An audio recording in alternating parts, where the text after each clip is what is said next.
Welcome, everyone, to Indianapolis, Indiana. It's the home of the Pacers, where we will be broadcasting today's action live. The starting fives for our game. Here are tonight's starting lineups. And as we take a look here at Kevin Garnett, guys, what's your take? Well, the thing with Garnett, Kevin, is he's still one of the best players in the league. He doesn't finish quite as well around the basket as he once did, but he's got a knockdown jump shot at that mid-range level. Excellent defender, good rebounder, and basically just a winner. Well, he is a winner because he does all of those things. He scores, he defends, but it's not just about scoring with him. He's a pretty good playmaker from the post too, Steve. He's become quite adept at spotting cutters and slashes when he's got the ball in the post. The Pacers still playing on their home court in this one. Facing off here against a very talented ball club, guys. This is a tremendous chance for them to put all their skill and talent on display. Well, for Indiana, they've managed their expectations well. I mean, they've been even keeled, not too high, not too low on themselves, and in decent shape as we get deeper into the season. This is probably where they should be, to be honest with you, and I like it. You know, what you want to do with the NBA season, you just want to take it week by week. You can't get too high or too low, and this team, if they continue to just do their work on a daily basis, they should be fine. Now, here is George. He had a 15-point outing in the last game against Phoenix. Well, it's not often you find a player like Paul George who, as tall as he is, can play two guard. But when you do, you're going to see some really big numbers in rebounding from him. And that's what George does. He wants to average double-digit rebounds. Took advantage of some shoddy defense there. They've got to at least get a finger on it. Now, here is Hill. 14 points from him the last game against Phoenix. And he gave him great effort defensively as well, including a couple of blocked shots. Shot clock at 5. Indiana needs to get a shot off. From deep, George. They get the rebound. So he gets the whistle. Contact on the way up, and 2 shots coming up. The Pacers shooting their first free throws of the night. And in general, this has been a very good foul shooting team, about 79% on the season. And that's a little better than they did last year from the free throw line.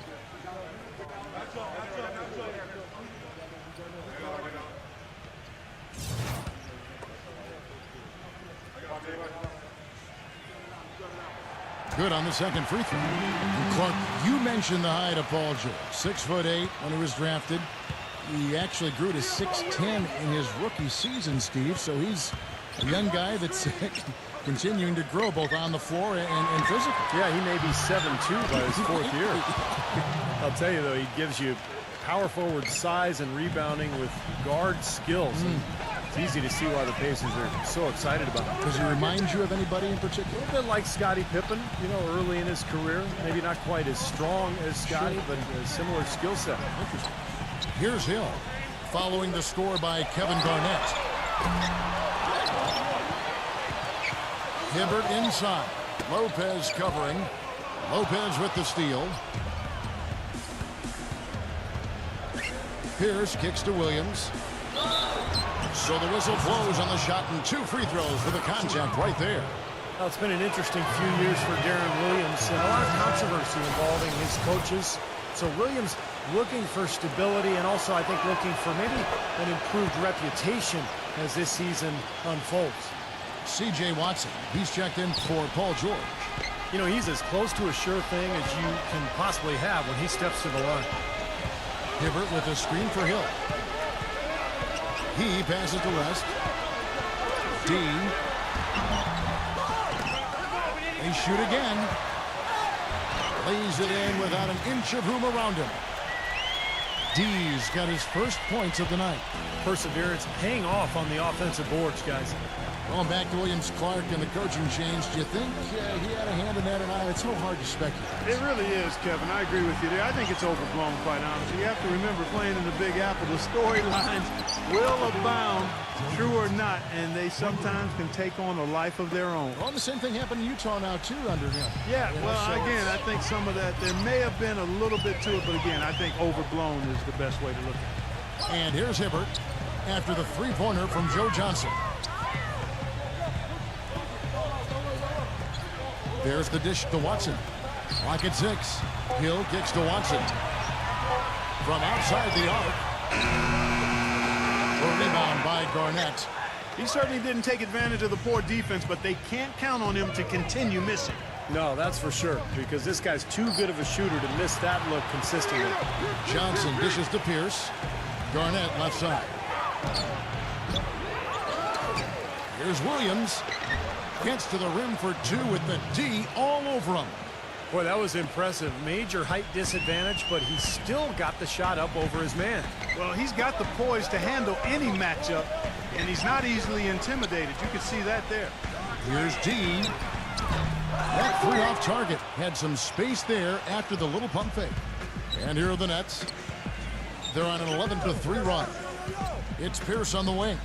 Pass to Lopez. All sorts of time. And that one hits back iron.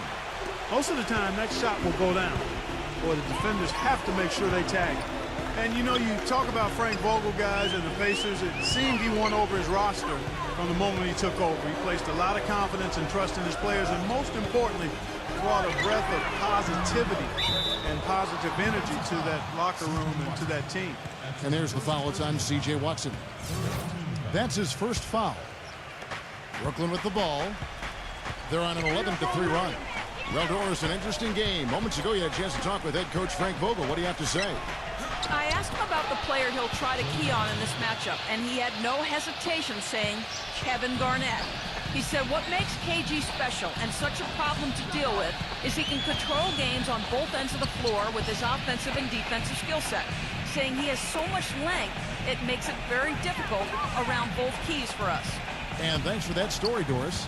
Down the Pacers with possession here after Joe Johnson's score. Pocket two. Watson for three. And that one's good. Watson's got himself going there. His first points of the game on the deep ball. And back to Vogel, he really helped instill the identity of this Pacers team of toughness and defense, and Steve, that willingness to battle. Yeah, it's a perfect fit with their personnel. The way he motivates this team to defend and play with that edge.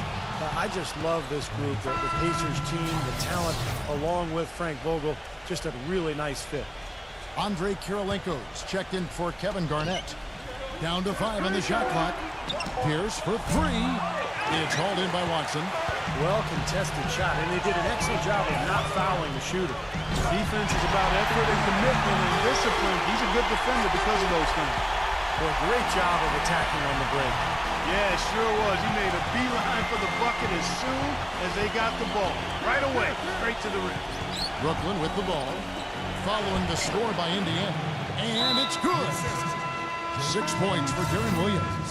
They've got to continue to put pressure on the defense by probing inside. That's what's really working for them. And when you're doing the job they are inside, it takes pressure off the perimeter guys. Here is Watson, averaging 6 points per contest. Passes it to D.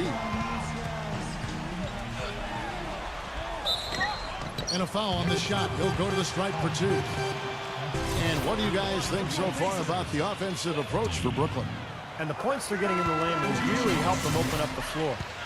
The other thing they've had going for them tonight is their passing. I mean, doing a nice job. Plenty of their points early on coming off assists. Andre Blotch, he's checked in for the Nets. We're seeing today what makes him one of the best free throw shooters among the league's big men. Beautiful stroke. Johnson outside. Kirilenko. Back to Johnson. Lets the three fly. And the rebound goes to Danny Granger. They were the new kid in town with all new uniforms and a new arena last season, but the Brooklyn Nets actually played at a very deliberate pace. Part of their success playing at that pace had to do with the fact that they took good care of the ball. And if you saw the roster, it makes complete sense for this Brooklyn team. They have guys that can get out and run, but they also have a group, Steve, that has big bodies and knows how to create offense in the half court. Well, when you see that kind of balance offensively, great point guard play, a center who can score, then you get the help that they were able to put together in the offseason with Garnett, Pierce, Kirilenko, Jason Terry. I mean, this is a team that really has a lot of pieces. A three from Anderson. That's good. And the Nets lead by 5. Well, you can't leave him alone, especially from long range. Watson kicks to Scola. Hill. Pass to Granger. Granger gets a screen from Scola. Back to Granger. And that one's good. Granger's got his first bucket in this one.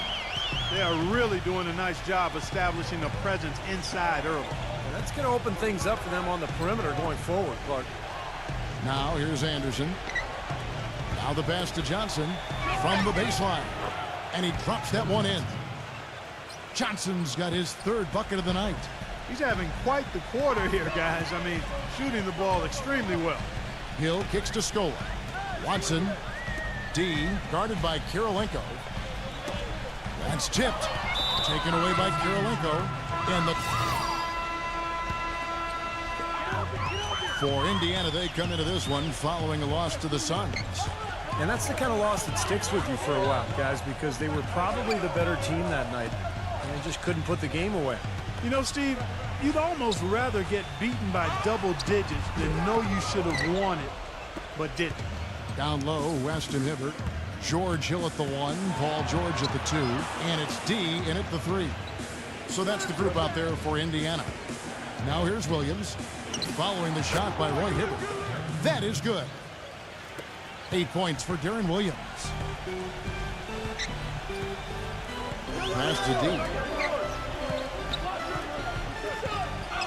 Kicks to West. He passes to D. Outside Hill. George, just 4 to shoot. 17-foot shot on the way. And that one's good. George has got 6 points. Last game for Brooklyn, they picked up the W against the Thunder. I thought the way they attacked the rim and got into the paint was phenomenal. It seemed like after a while, the defense just kind of waved the white flag. That's exactly what will happen when a team continues to attack the goal and come away with layups. It demoralizes the defense. And the dunk by Lopez. Well, I tell you, that's outstanding determination to track that rebound down and fight his way to the bucket for the throwdown. Clark, that is the effort they're going to need for the rest of this game. And not just on the offensive glass, Kevin, but all over the floor. Tries to save it. And out of bounds as the Nets gain possession.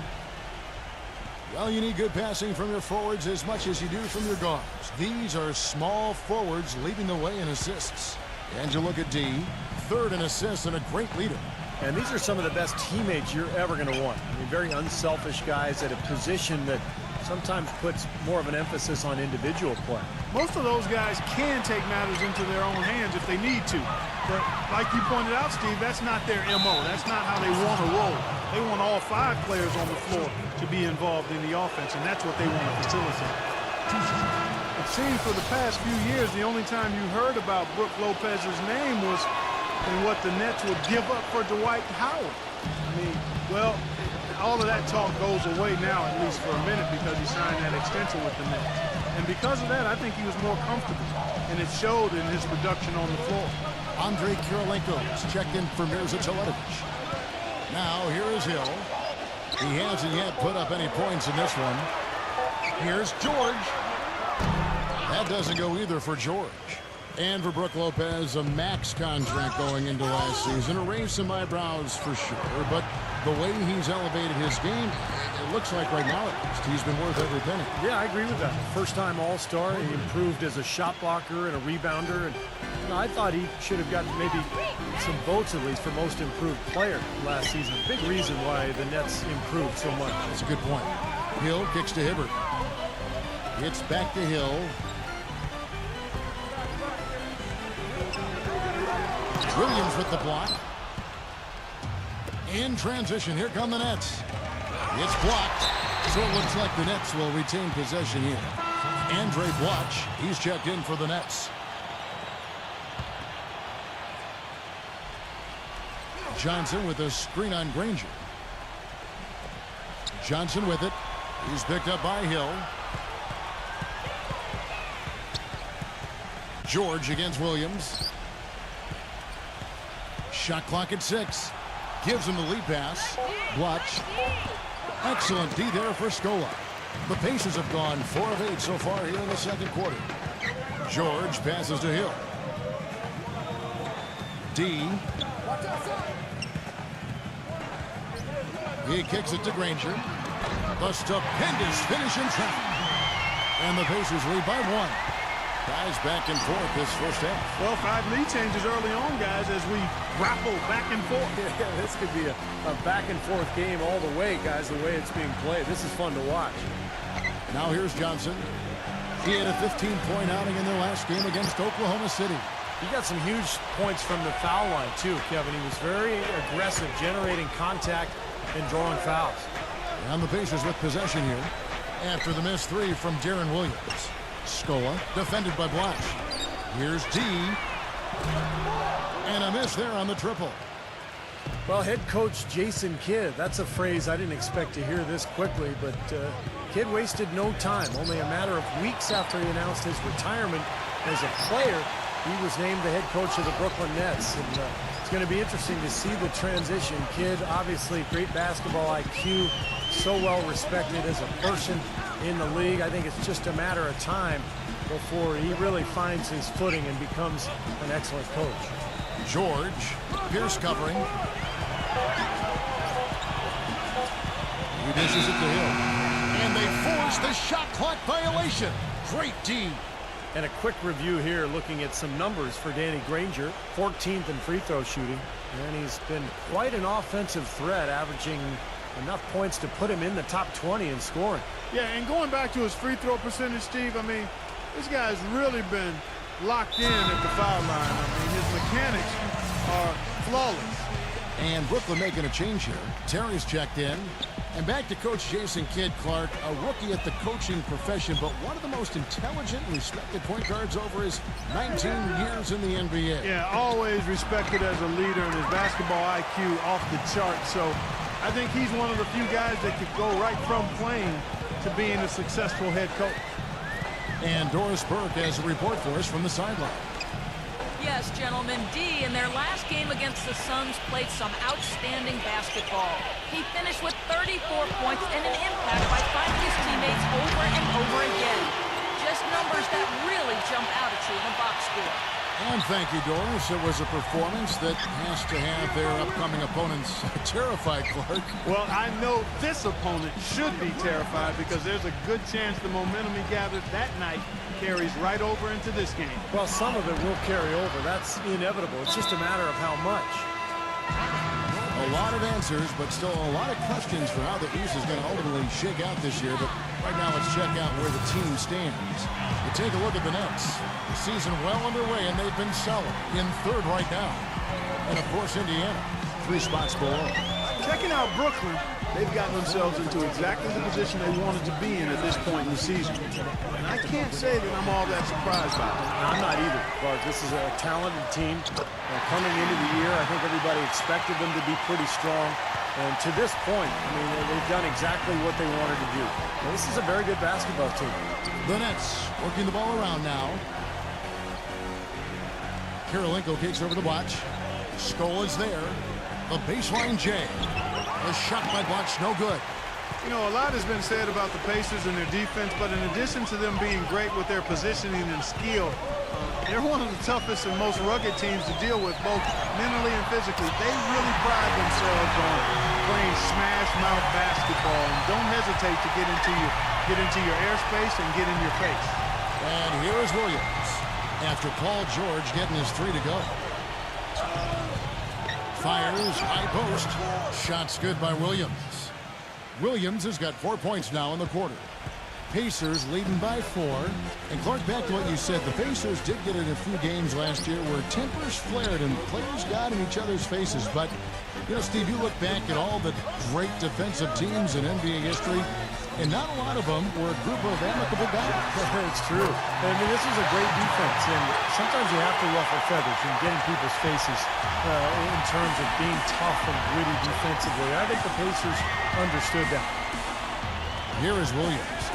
Paul George making his last shot. Williams kicks to Terry.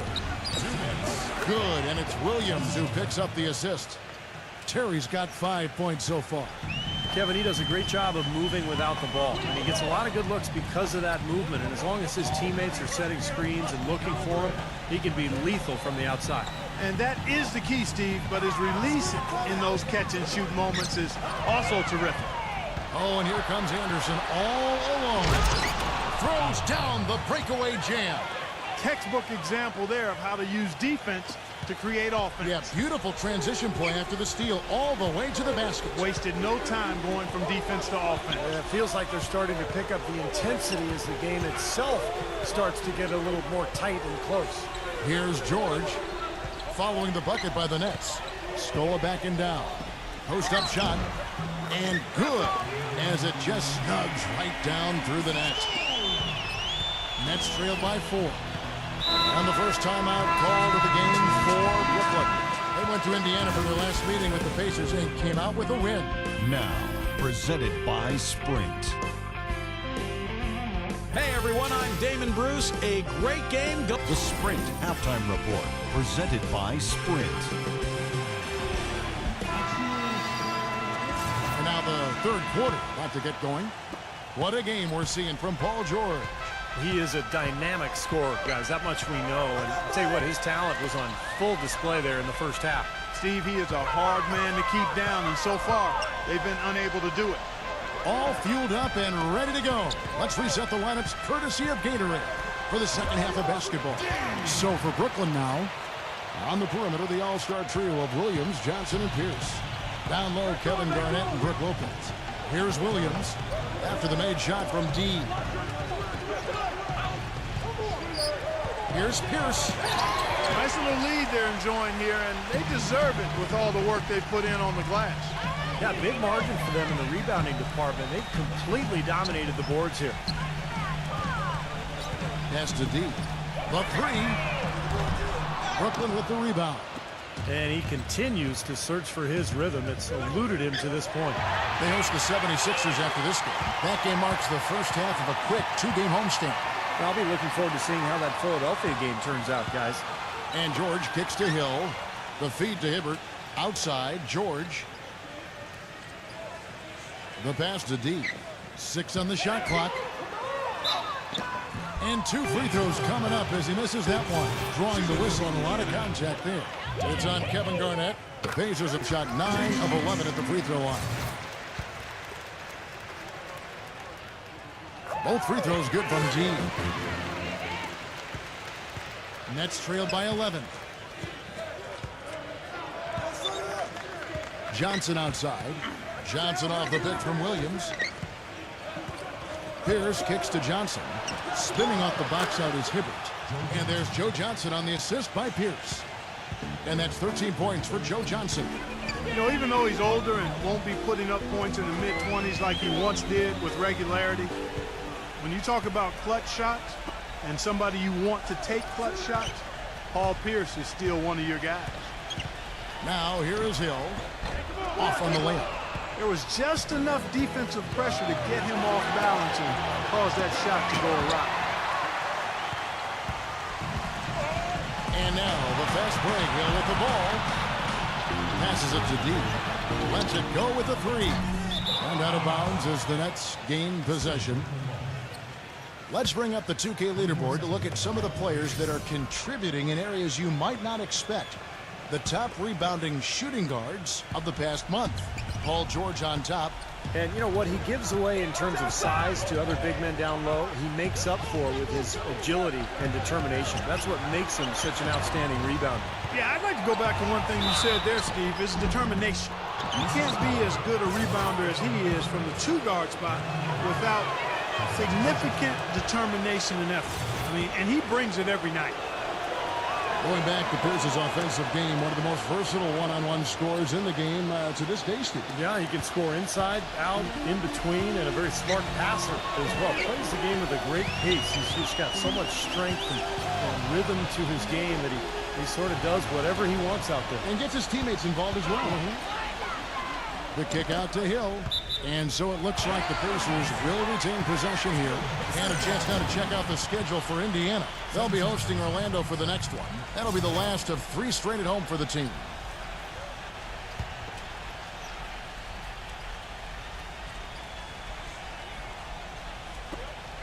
Six to shoot.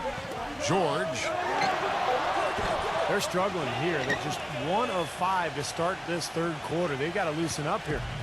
Nets trailed by 7. Outside Williams. He feeds it to Johnson.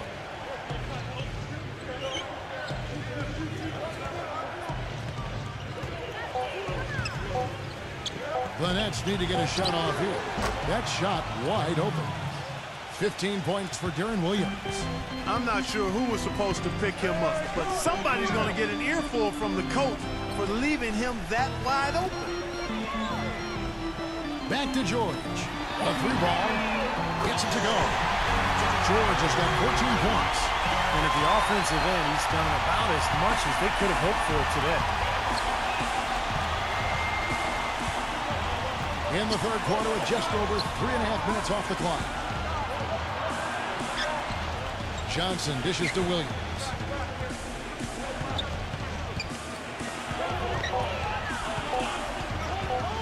And Hill with the block. Now the Pacers moving it up.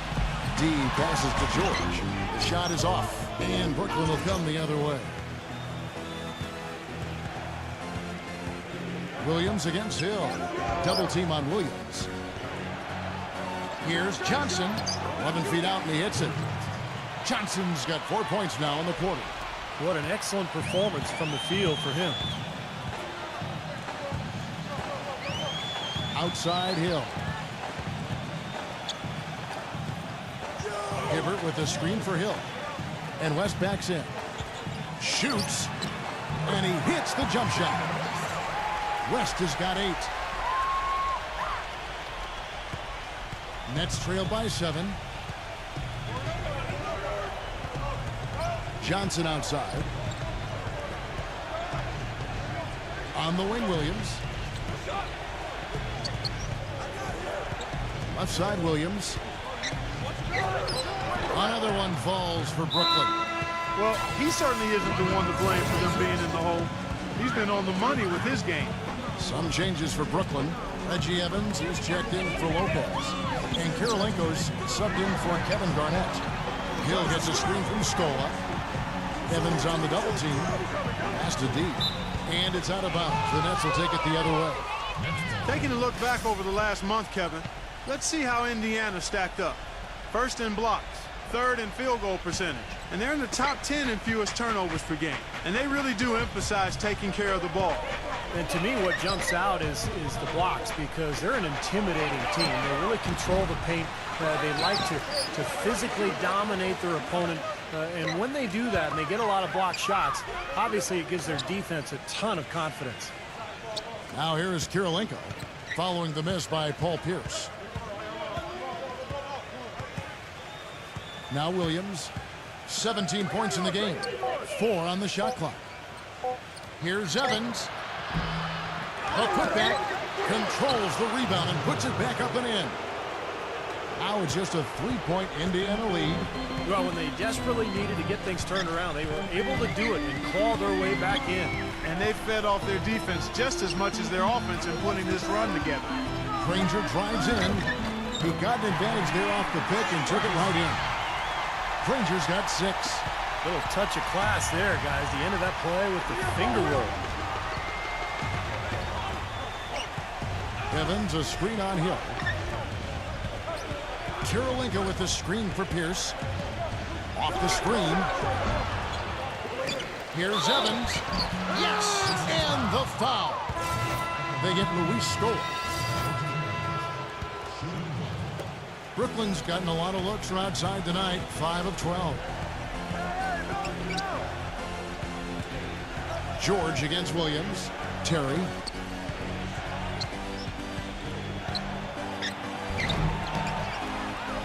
Lays it up and banks it in.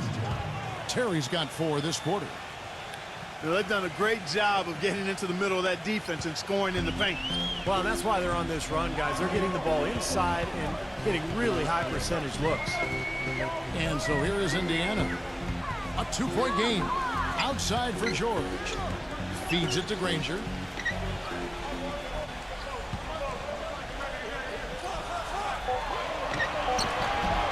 D, he's guarded by Williams. Here's D, and the layup's good off the glass. D's got 16 points. Boy, the D has to show a little more fight on the interior than they did on that trip. They've got a battle inside. Well, this game has been tough, Clark. I mean, they're getting after it, and I think they're starting to run a little bit low on energy, possibly. And Evans throws it down hard. Up and in with force after the offensive rebound. I like that tenacity. Yeah, he is so sturdy. He just battles for every rebound. Now here's Scola. Indiana moving it around. And the foul on Andre Kirilenko. That's his first foul. Yeah, you know, these calls can be some of the toughest in the game for the officials.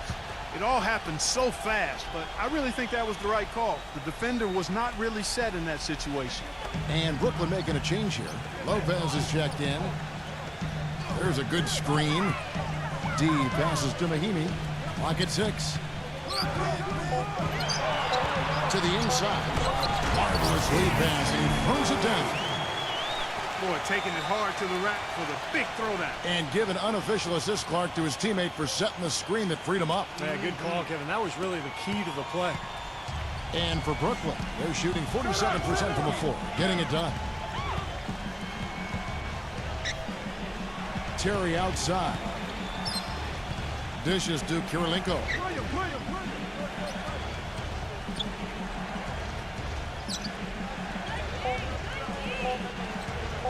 Here's the 3. The shot, no good. And it's the Pacers taking it the other way. Well, Jan Mahimi wasn't a big name when he became a free agent a few years back. But, you know, the Indiana Pacers saw enough in him that they were willing to offer up to a 4-year deal for Jan to be the backup center. Here's Williams. After the made shot from Dean. Williams kicks to Johnson. Rejected by Mahimi. Guys, we've seen some excellent offensive output. Yes, sir, fellas. They've had it going on big time. Big time is right, Clark. A lot of momentum here offensively. He had to fade back on that one, but still got it to go. And now a 4-point Indiana lead. Brooklyn's gone 1 of 2 from beyond the arc since coming out of the break. And kind of an interesting trade for the Pacers for Mahimi. You know, you could have signed him out, but chose to trade Darren Collison to Dallas. In that sign and trade with the Mavs. Mahimi, well, an important player for the Pacers as we saw backing up Hibbert. He was good, but, you know, it would have been nice for them to keep Collison and sign Mahimi. I thought they needed some depth at the point guard spot, particularly in that playoff run. This game has taken on a new feel since halftime. For sure. The energy level on both sides has gone way up after the break. Right side, Williams. Shot on the wing. That is good. Williams has got 19 points. And he's someone the defense has to keep track of at all times because, you know, even when he doesn't have the ball, he moves so well without it. He's constantly a threat to catch and shoot. And maybe above all else, we should really mention just what a fantastic setup man he is.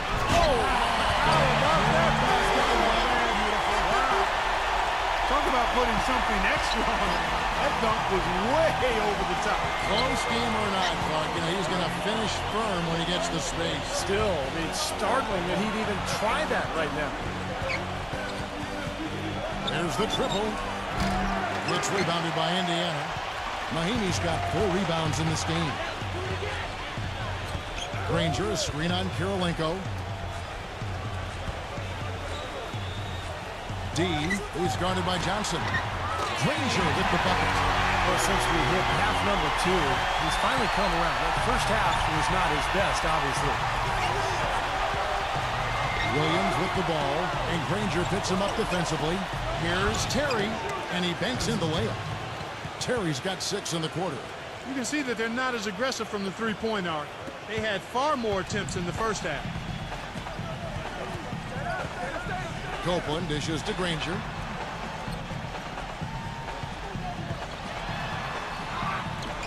An amazing finish with a hand right in his face. Granger's got 13. There's Williams with the 3. Sinks it. What range from outside. Wow. And we've reached the end of the third. Pacers out in front. They're up by 4. And after a quick... Next Sunday, February 6th. Thanks for joining us again as we get set for the 4th quarter. A terrific game so far. And guys, what do you think about the offensive approach we've seen so far for the Pacers? They've been the aggressors, and they've been tougher in the paint all game. They've consistently drilled the mid-range jumper tonight as well, which has forced the D to come out on them. George Hill at the 1, Paul George at the 2. Down low, West and Hibbert, and it's D in at the small forward position. So that's the group out there for Indiana. Hill against Williams. The dish to Lopez.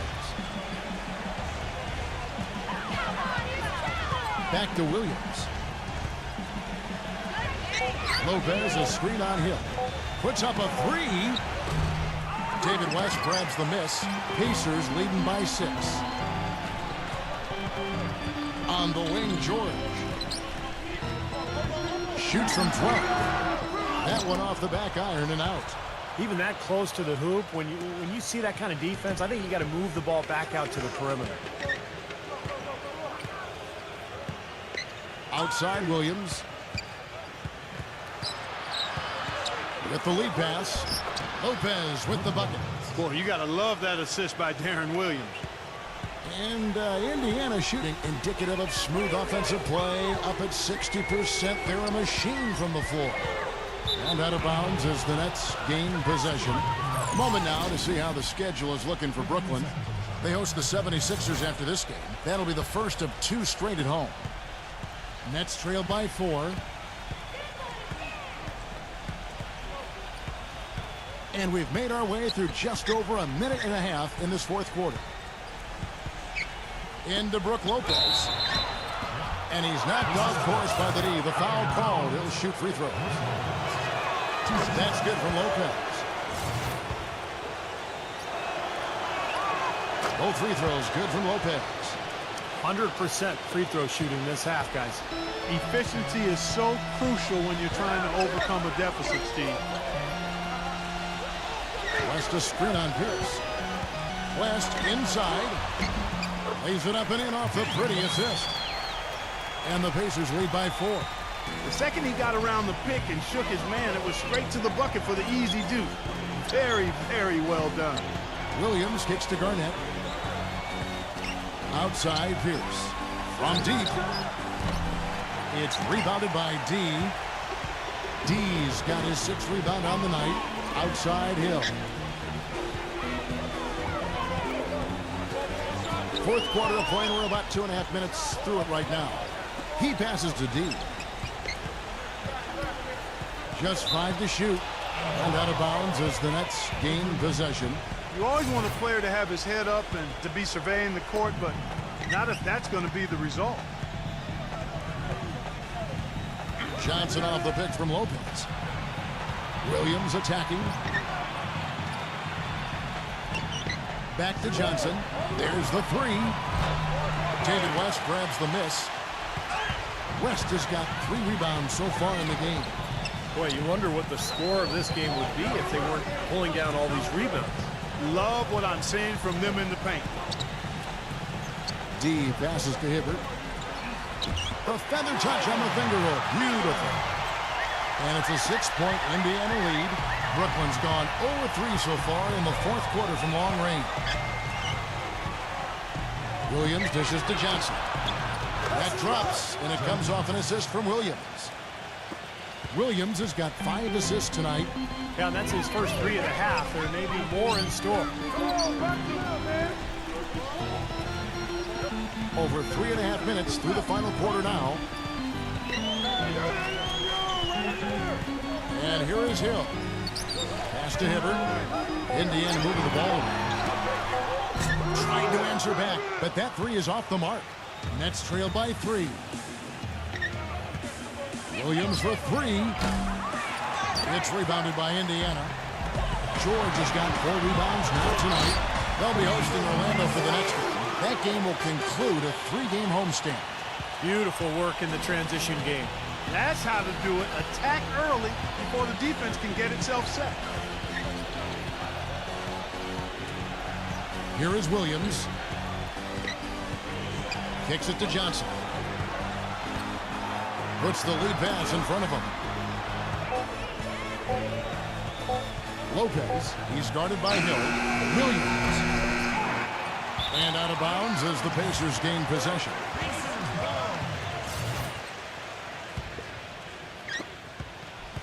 Indiana leading by 5. Hill with it. Back to Hibbert. Lopez is there. D. Pierce covering. No good from D. Brooklyn's gotten some tough luck from three-point range. In the fourth quarter, they've hit just 1 of 6 from deep. Williams kicks to Pierce. Trying to break that ice-cold streak. There it is, guys. That Olay defense. Just watching him go, Clark, right by. I think we might be seeing which team is ready to take control of this game. Yeah, that's a dunk that could absolutely get them going. I agree, Clark. D. Pierce covering. And George kicks to Hill. From outside, off the mark. Boy, just by his body language, Kevin, you can tell he thought that triple was going to fall. Yeah, a little frustrated now, shaking his head after that miss. And he gets it back. Pierce. That's good, and Johnson with the assist. Johnson's got 4 assists in the game. Indiana leading. Hill passes to D. Hibbert with a screen on Pierce. Outside for George. Bangs home the trifecta. George has got 21 in the game. He's starting to heat up from outside. That's his second this half. Now here's Williams. Outside Pierce. He kicks to Johnson. Fades and shoots. And blocked. His touch has disappeared on him this quarter. He just hasn't been able to get it going. Pierce with the steal. Now Williams. He dishes it to Johnson. And George with the block. Williams can't get it to go. Pacers leading by 4. And here is Hill. There's the pass to D. Pierce covering. D passes to Hill. 6 on the shot clock.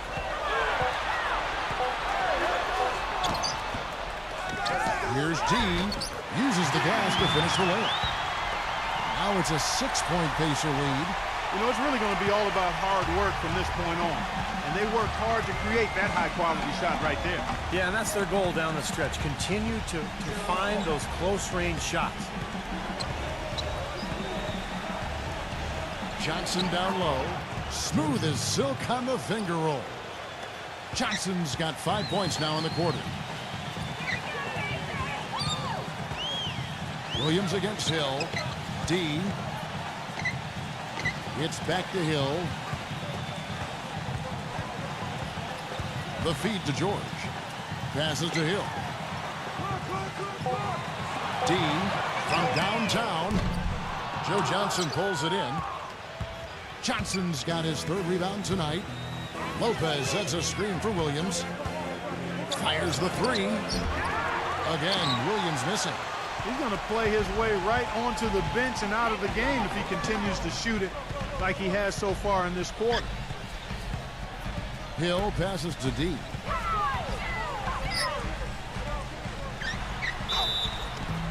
And he was fouled on the way up. 2 free throws now for him. What a night so far for D. He has 9 rebounds and 5 block shots. Well, his offense has matched his defense today. He's been excellent on both ends. Steve, exactly right. You can't say enough about the overall job he's been doing. Both free throws good from D. He's certainly been hitting well from the line, and those points do add up. Guys, they're looking for a way to score here. Yeah, they've had a tough time getting the lid off the basket so far. And I think Doris Burke has something for us right now. Doris? I was able to listen in on what the Nets coach was going over with his team. He was riding them pretty hard for the number of silly fouls they've committed in this game. He said, listen, we need to have some defensive discipline. Stop fighting on the shot fakes, stop reaching in, and stop giving them free points at the free throw line. We'll see if they'll respond, guys. And thank you, Doris.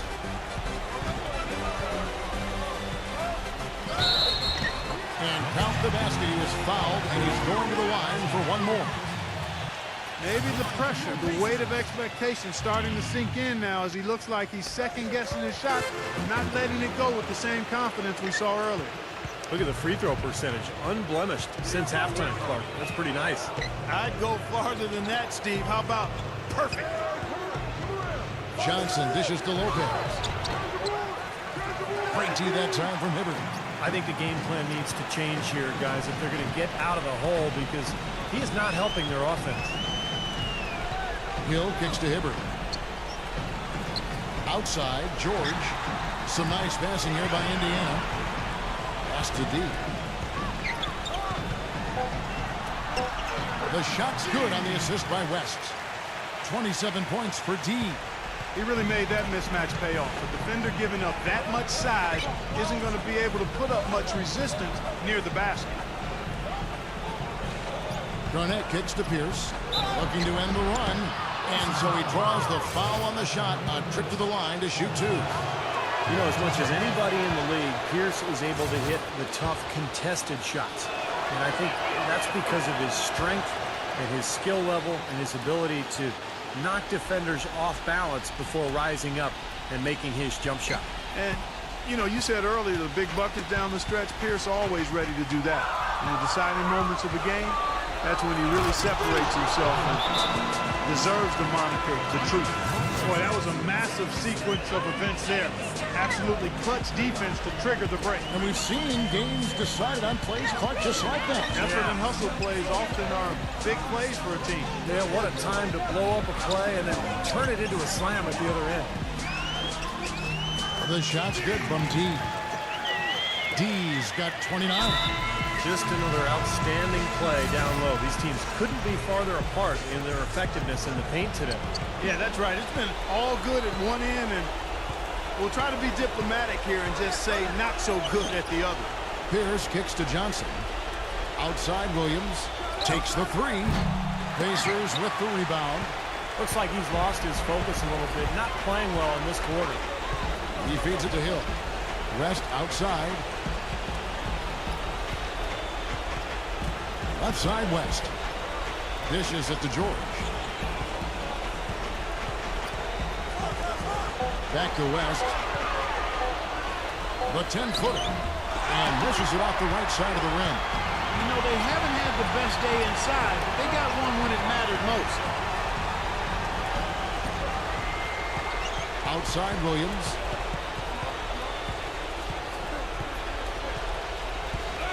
The tray. And good on the basket. Book it. Williams has got 17 points here in the second half. Not much luck with his shooting here. 2 of 7, and seems to have gotten into his head a little bit. Pacers leading by 6. And the foul on Paul Pierce. That's his 5th foul. Well, one more and that's it. He'll be DQ'd, disqualified. He's got to be able to defend without picking up that last disqualifying foul. Here's D. And he can't answer back. The three-pointer offline. And the clock is their worst enemy right now. Yeah, they've got to work very quickly here, Steve. Williams for 3. It's in! What a beautiful shot to bring him to within 3. Absolutely critical chance right here. Yeah, they need this one to go their way, Kevin. And the pass to D. Hibbert with a screen on Pierce. D. Pierce covering. And with that basket, you'd have to think this lead is safe. Well, if not 100% safe, certainly 95%.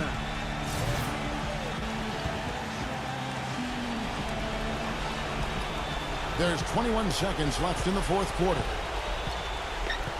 It's Williams with the drive. Lopez. Hill pulls it in. And now we decide to foul intentionally.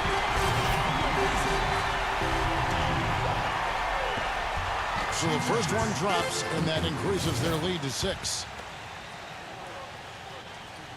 So he gets them both, and it's a 7-point game. Those foul shots put them that much more in the driver's seat. Taylor passes to Teletovic. Back to Taylor. Feeds it to Anderson. And the Nets miss again. So it's Indiana picking up the win. They pulled off this win, Clark, with respectable performances on both ends of the floor. Yeah, I think it was just really a nice...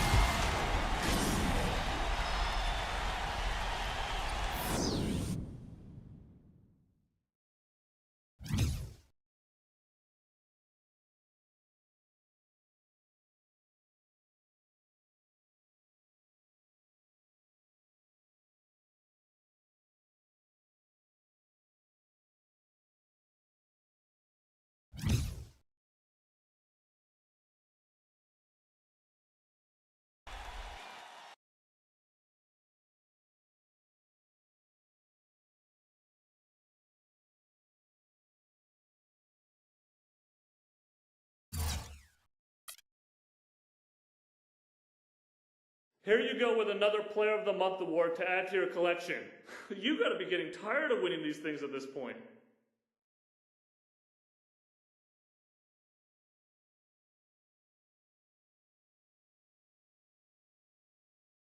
Nah, man, it just means that I'm playing at a high level. And if I'm doing that, I know I'm giving my team the best possible chance to win games. I certainly wouldn't mind if someone else won, but if they want to give it to me, it's not like I'm about to turn it down, you feel me? So, it's cool. Another one to add to my collection. Let's hope this one leads to something bigger and better at the end of the season.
both sides on the floor getting ready for the game ahead, and it's almost that time. It's the Pacers in Indianapolis as we bring you an Eastern Conference contest. And get ready for another dose of NBA basketball here with Clark Kellogg and Steve Kerr. I'm Kevin Harlan. The starting fives for our game. Here are tonight's starting lineups. And guys, taking a look at Paul George, what will we see from him? Yeah, he's a terror in the passing lanes, too. Loves to lay back a bit, kind of play possum, anticipate, and then dash out and pick off those careless passes. And something else everybody loves about him is his ability to do this sensational and spectacular. His dunks simply defy description at times. Look at Orlando. Try as they might, they've fallen behind the pack, but a chance here to reclaim some ground. It might be tough, but this is a team they're capable of beating. And I think they've got to play better than they did the first time these two teams met. This is the second matchup of 4 total during this season. And, you know, you just don't want to allow a team to get a mental edge on you by beating you time and again. I think this is a big game tonight. Yeah, I agree with you, Steve. I mean, you want to show that you're capable of beating this team. The sooner, the better. I mean, the quicker you can get a win to let them know that it'll be tough, the better off you are in the series. Here's Turkoglu. Paul George making his last shot. A follow to pass to Turkoglu. Here's Moore. And good coming off the assist from Hedo Turkoglu. Moore's got his first bucket of the game, and he's on the board for 3. Well, Hedo Turkoglu is in the final season of his contract, and last season endured a suspension for performance-enhancing substances and really never found any kind of rhythm in his season. We'll see if he's able to bounce back this year. Clark, you mentioned the positive test for Turkoglu. The league now implementing tougher testing measures for the players. Yeah, incorporating blood testing. There's been a feeling that it was a bigger issue in other sports and that NBA players weren't using performance enhancers. I think that's generally the case, but you might as well have a system in place to assure that that is right. You know, there's no fear out of him, guys. I mean, going straight to the hoop against a much bigger defender, he's got a lot of heart. George dishes to Hill. D. Gets it to go. D's got his first 2 points. Talk about a great start. 3 of 3 from the field to get the game going. They're cooking with gas, folks. Moore against Hill. And Moore kicks to Vucevic. Back to Moore. 6 to shoot. The dish to Turkoglu. Blocked. And they force the shot clock violation. Great team. And a moment here now to check out some of the numbers for Roy Hibbert. 6th in blocks. And he's been such a good offensive player. His patience, his efficiency. He's ranked in the top 10 in field goal percentage. You know, Steve, he's doing what very few players in the league are really capable of, and that's impacting games through his low-post defensive presence. And he's one of the best shot blockers in the game in terms of his ranking, so no surprise. And that'll be Indiana as it goes out of bounds. Pacers retain possession.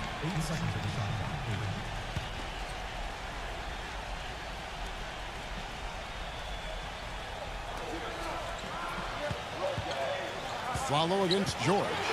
4 on the shot clock. Shot's good from D. And you look at D. Getting named to the All-Star team comes with some benefits, and he had a very nice billboard put up with him recently. And it's really a great way to honor his achievement of being named an All-Star. He's definitely a player on the rise and somebody to keep an eye on. Yeah, how cool is that? Your very own billboard. I kind of think the 3 of us should be on a billboard somewhere. Here's Turkoglu. After the made shot from D. No good there with this step-back J. One of the bright young head coaching stars in the league, Frank Vogel, took over the Pacers on an interim basis 3 seasons ago and immediately paid dividends. They had a strong finish to that season and his first season in a competitive first-round series against Chicago, and that success has continued to build and grow, and Frank Vogel deserves a lot of the credit. Here's Turkoglu. Paul George making his last shot. Aflalo kicks to Turkoglu. Back to Aflalo. Turkoglu outside. Lets it go with the 3. No luck, and it's the Pacers taking it the other way. And Coach Vogel, the second youngest coach in the NBA last season, but he'd been working in the NBA for 15 years, Steve. Prior to that, finally becoming a head coach. Yeah, 5 years as a video coordinator, a couple seasons as an advanced scout, and then 8 years on the bench as an assistant. So he's definitely paid his dues and learned a lot on his way up the ladder. And it's the Magic with the ball. After the missed three from D. Turkoglu passes to Moore. The Magic need to get a shot off here. And Turkoglu gets it to go. The assist from Moore. I like the offensive awareness to exploit that lack of coverage on that play. Moments ago, our Doris Burke had a chance to catch up with the coach, Frank Vogel. Doris? Kevin, he thinks this team is such a tight-knit group that it's starting to get to a point where they can read each other's minds. They'll see a guy cutting without even looking up, and it's a lot of fun to watch. Hopefully, the fun can continue, guys. Okay, Doris, appreciate the information. I think, guys, it's not the first time that shooting has been a focus for this team. Well, it's always something that they've tried to concentrate on. You work hard in practice. You work on your craft, you work on your strategy, your execution, but you never know if the ball's going to go in or not. And we've seen it ring up dividends. When they take that very disciplined approach to their offense, it usually pays off. For the Orlando Magic, they come in off a good outing against the Celtics in Boston. And one way to nullify a home court advantage, like they did that night, Kevin, light it up from the three-point line. Nothing is more demoralizing to a home crowd. Steve, you're exactly right. I mean, that was the great equalizer. Their perimeter play definitely took them over the top. Just 3 to shoot. D passes to him. And once again off the mark by Indiana. Orlando's gone 2 of 5 from three-point land here in the first quarter. Moore. There's the block. But they get it back. Vucevic dishes to Moore. And stolen by Hibbert. Hill against Moore. Hill kicks to Hibbert. He passes it to George. D.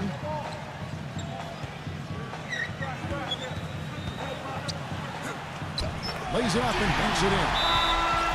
D's got 6. They are really doing a nice job establishing a presence inside early. And that's going to open things up for them on the perimeter going forward, Clark. The Pacers making a switch here. Rangers checked in. Now here is Harris. A 23-point game for him in the win against Boston. Chipped in with a couple of blocks, too, so just giving you a hint of his potential impact at the defensive end. Here's Hill after Hedo Turkoglu's score.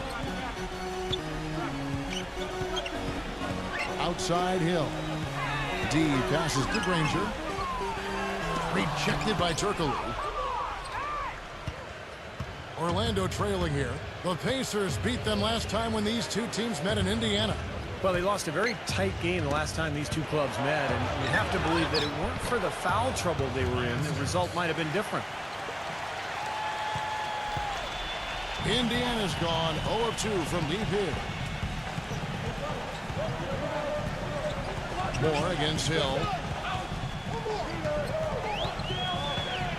On the wing, Granger takes a 3. Aflalo pulls it in.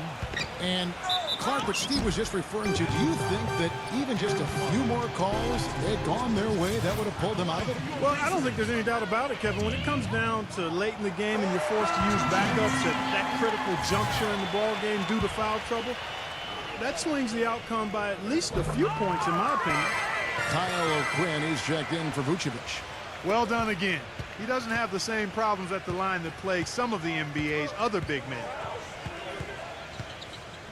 Price kicks to Harkless. He feeds it to Oladipo. And again, it's Orlando with the 3. You know, defensively, you cannot forget about him. They gave him a wide open look there. Back to Scola.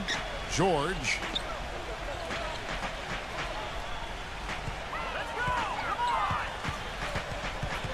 Feeds to Granger. And out of bounds as the Magic will gain possession. Here now, the league's highest scoring teams the past 10 games. What a stretch it has been for these guys.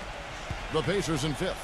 Well, this is only a trend over a few games out of a very, very long season. But the coach has got to be pleased that his team has been able to score big with some consistency. Some nice ball movement by the Magic. Oladipo off the pick for Nichols. 5 on the clock. And stolen by Granger. Left side, George. Hill. There's a screen. He dishes it to Granger. George. Indiana again missing. Well, you look at Paul George, my man, PG 24. A young swingman out of...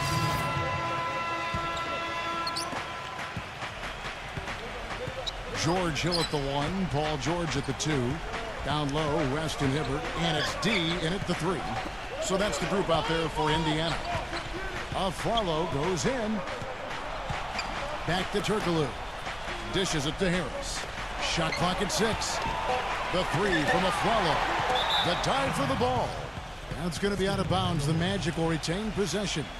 1 second on the shot. And a moment here to see the standings for the Eastern Conference. And you know, guys, some interesting stories have unfolded here as we move through the middle of the season. You look at Indiana. Right now, they've compiled the 6th best record in the conference. And, of course, the Orlando Magic, 6.5 games behind them. Checking out Orlando, you know, they've got to take a step back and just try to pinpoint where things went south for them this season. They're in a tough spot. But it's so hard to figure that out in the midst of the season, Clark. You got games coming night after night. There's just no time to figure it out. You just have to try to right the ship and get things moving. And for Paul George, the 10th pick back in 2010, what a terrific find for the Pacers. Well, he was already a good player, but I think the injury to Danny Granger last season created the opportunity for George to really emerge as an all-star.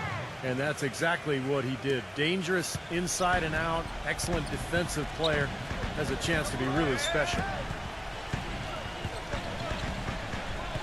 Moore against Hill. The pass to D. The feed now to Hibbert. Vucevic on him to stop the drought. And that one's good. And the Pacers lead by 1. Clark, a lot of give and take between these sides early. Kevin, how about 6 lead changes in this half already? Yeah, good one here, guys. This is going to be fun to watch. 2 evenly matched teams, both teams playing hard. Back to Turkoglu. He kicks it to Moore. Turkoglu outside.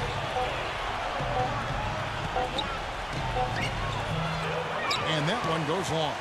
You know, you look up and down the Pacers roster, and at every position they have size and a player that's willing to be physical and mix it up. You throw in a guy like Paul George, who's one of the elite rebounders at his position. It's not hard to see why the Pacers were #1 in rebounding percentage last season. Hill against Moore. Oh, that's blocked. The finish. Tries to keep it alive. But they recover it. Vucevic dishes to Moore. Second shot opportunity. And a foul called on the shot. Got him on the way up that time, so he'll shoot 2 right here.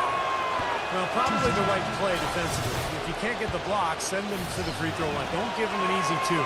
No easy buckets inside. Force free throws and work to keep them out of the lane next time around. The Magic making a switch here. O'Quinn's checked in.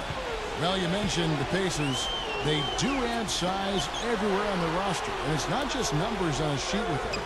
They all know, Steve, how to use their height and weight to their advantage to work to their favor. Yeah, the length at every position is impressive. Not just Hibbert protecting the rim, but Paul George with those long arms out on the wing. George Hill at the point plays a lot bigger than his actual height. So this is a team that is very good rebounding the ball and defensively. Poked loose. Now here's Hill, the fast break opportunity. No good from D. Last outing for Indiana. They won that game against Brooklyn. I'll tell you what jumped off the page to me, guys. The firepower off the bench. I mean, that's what really, I think, led them to that victory. Well, it was that energy boost factor, we call it. You can't rely on that kind of scoring coming from the reserves every game, but it was there for them that night.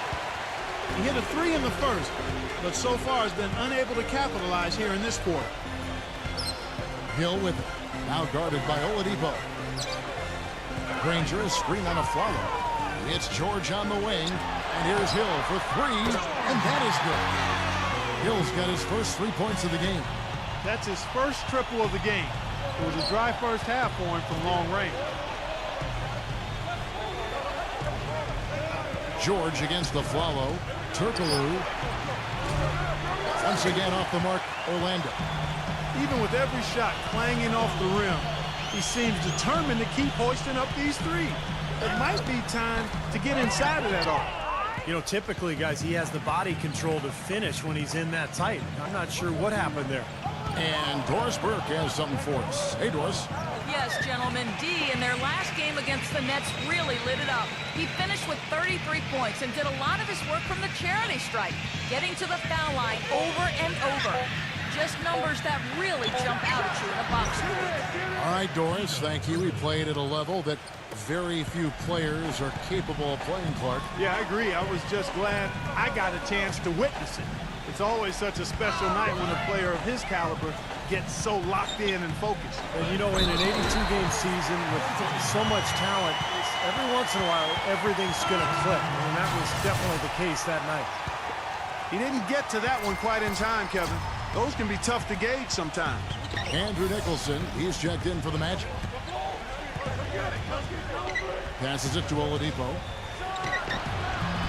It's rebounded by D. D's got 4 rebounds now tonight. Pass to Hill. Kicks to Scola. Some nice passing here by Indiana. And George, here we go. Hill on the wing, Granger. Fires the 3. And Harkless pulls it down. Oladipo with the ball. Averaging 8 points a game. And Danny Granger gets the whistle that time.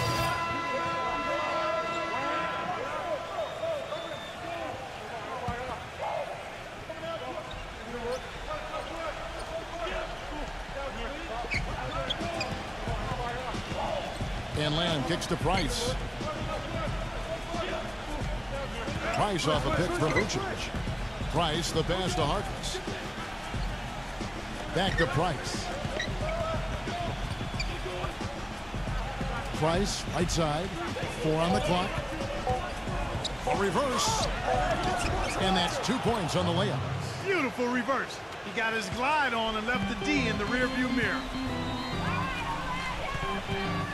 Watson kicks to Hill. Pass to West. It's back to Hill. Watson. There's the pass to D.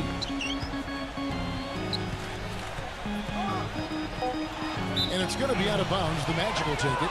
Let's see where the Pacers are, Kevin, in terms of the NBA rankings right now. 4th in blocks, 5th in free throw percentage. And they are in the top 10 in team points per game. This is a team, Clark, and you talked about the shot blocking. This is a team that really has become a defensive-minded group. They rotate well. They cover up for one another. And when somebody does get to the rim, it seems like they've got a lot of guys coming over from the weak side to protect the rim. Here's Nelson. He nails it, and we're tied up. He's making it look easy scoring out there because he's much more efficient here in the second. Indiana's gone 1 of 3 from way outside since the start of the second quarter. Watson kicks it to West. And count it. 2 points with a chance for one more at the free throw line. They're working in closer to the bucket here in the second. Yeah, Clark, the threes really weren't falling early, and sometimes seeing a few easy ones go down can get your offense back into a groove. Looking at who's out there now for the Pacers. Naheemi's checked in for Scola. And Chris Copeland subbed in for Hill. Nelson kicks to Harris. Back to Nelson. There's the dish to Lamb. He passes to Harris from deep. Rebounded by Copeland. You know, not only is the game neck and tight, but the rebounding battle is too. Extremely close on the boards. Yeah, both teams have really put in a terrific effort down low. Tries it from 19. He nailed the buzzer beater. Right between the eyes is how you would say it, Kevin. And now, brought to you by Sprint. Monday has almost come to The Sprint Halftime Report, presented by Sprint.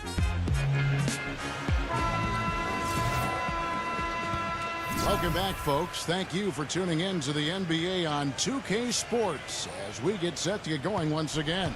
Hey, during the break, players getting a chance to refuel and hydrate with some Gatorade as there is more basketball in store. What a performance. Just look at the game for D. He's got 10 points and 4 block shots. He's been tough on the inside and displayed great vision with his passing, too. Yeah, he's giving them a little bit of everything, guys. All fueled up and ready to go. Let's reset the lineups courtesy of Gatorade for the second half of basketball. On the court for Orlando, Tobias Harris is out there with Hedo Turkoglu. Then there's Aflalo. Then there's Etuan Moore. And it's Vucevic in at the pivot, manning the middle. The Magic trail by 4. When Hibbert came into the league, guys, everybody assumed he'd be a project, and that's been accurate. But projects can pay off, and to have a player with his size and work ethic and skill is a huge payday for the Pacers. And here is Moore.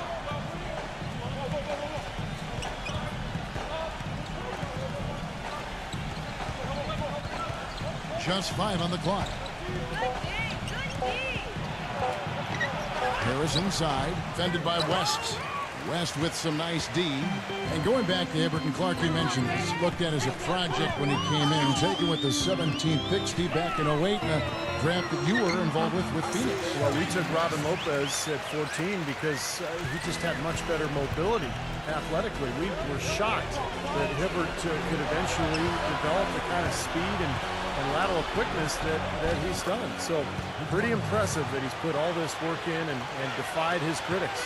He broke out the finger roll, guys. That was kind of a stylish finish. Here's Hill. He has 5. Pass to D. On the wing, George. Some nice passing here by Indiana. Leaps for it, and that's out of bounds. Indiana will retain possession. And now let's take a look at a very well-rounded group of players. Shooting guards who can rebound with the big boys. Paul George on top. And a 2-guard who's as prolific as a rebounder as he is, that's a rare breed in the NBA. I mean, it defies conventional wisdom that he's able to pull down as many boards as he does from that position. Well, I start with his athleticism, Steve. I mean, that makes it possible. And he's got a nice feel for playing in the post as well. He doesn't look out of place down there like a lot of shooting guards do. He feeds it to Hill. He dishes it to George. He kicks it to West.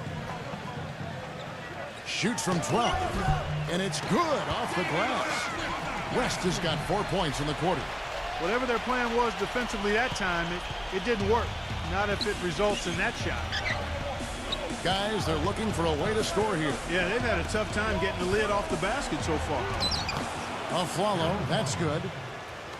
Not quite 2.5 minutes played here in the second half. And out of bounds is the Magic will gain possession. And upcoming the schedule for the Orlando Magic. And at home for the next game, it'll be Detroit pulling into town. And that game will kick off a 4-game homestand. The Magic trail by 4.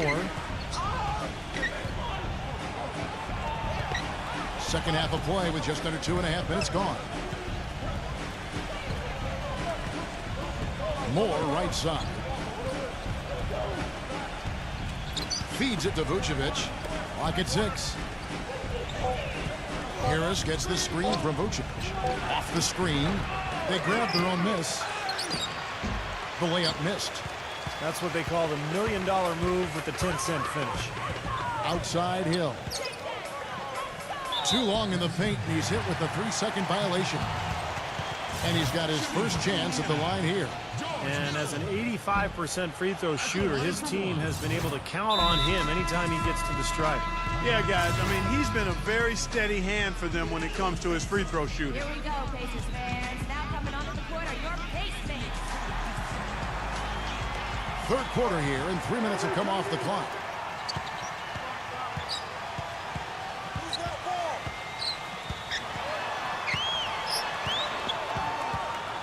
On the clock, tipped away. And now Moore pushing it up. No one back to stop him. Rips down the breakaway slam. And the defense just lets him go there. And once he hit the open floor, there was no looking back. Straight to the rack. Hill drives in. George dishes to Hill. Back to George. 6 on the shot clock. D, guarded by Harris. And once again off the mark by Indiana. What was the defense doing there? I mean, he is not the guy to give an open look to, and yet they got away with it. The score now all even. Aflalo's got 4 this quarter. These defenders look overmatched right now, especially inside. Yeah, you look at the numbers, 10 of the last 12 points have come from close range, so I agree. Here's D. It's rebounded by Vucevic. Vucevic has got his 7th rebound of the game with that last one. Kick out to Moore. Back to Turkoglu. Aflalo right side. For the lead. And it's Orlando with another. When it rains and pours, another jump shot tickles that twine. Yeah, they've got it flowing right now, guys. They're putting together a nice little run. Inside to Hibbert. And it's going to be out of bounds. The Magic will take it. And a chance now to check out the schedule for Indiana. And after this game wraps up, they're off to Atlanta where they'll take on the Hawks. That will be a getaway game for them, a 1-game road trip. A lot of fans focused on that matchup for Portland. Hill against Moore. Dishes it to Turkoglu. Back to Moore. There's the feed to Turkoglu. Kicks it to Aflalo. Lets the 3 fly. Pacers with the rebound. George has got 6 rebounds now in the game. Sweet little floater. George has got 10. Gotta love the teardrop. Just put it right over the defender. The Magic making a switch here. A moment here now to see some of the numbers for Danny Granger. 14th in free throw shooting. And he's been quite an offensive threat, averaging enough points to put him in the top 20 in scoring. Yeah, and going back to his free throw percentage, Steve, I mean, this guy's really been locked in at the foul line. I mean, his mechanics are flawless. Got a piece of it. Here's Turkoglu on target from 13 feet. He's got 10. And now we can see them really working it inside. Yeah, taking advantage of the defense, really pounding it down low. Granger with the screen for George. Scola passes to Hill. Hill left side. Pass to George. Good, and it's Hill picking up the assist. 13 points for Paul George. He shot the ball exceptionally well as they built this lead for themselves here. Pass to Vucevic. The dish to Oladipo. Backs him down. It counts, and the foul. They get Luis Scola. He's very savvy in traffic. When he gets inside, has a kind of an uncanny way of shielding himself from contact and finding a way to finish at the rim. He's one of the tougher players you'll ever see. Sometimes he comes away from games pretty banged up, but you'll never hear him complain about it or let it affect his performance. Jameer Nelson's checked in for Orlando. Granger kicks to George. Hill. Some nice passing here by Indiana. The drive by Granger. Makes it off the glass. Granger's got his first bucket in this one. The defender a little hesitant to offer resistance as he bursts to the hoop. Turkoglu a screen on Hill. And it's going to be out of bounds. The Pacers will take it. The Magic making a switch here. Harkless is checked in. The Pacers have gotten 5 of 8 shots to fall for them in the third quarter. A nice 62% from the field. Outside, George on the pass to D. Outside, Hill. He dishes it to Scola. Vucevic on him. Releases. And again, it's Indiana converting. This has really become an intense ball game ever since halftime. Boy, the effort from both teams here, Steve, is terrific.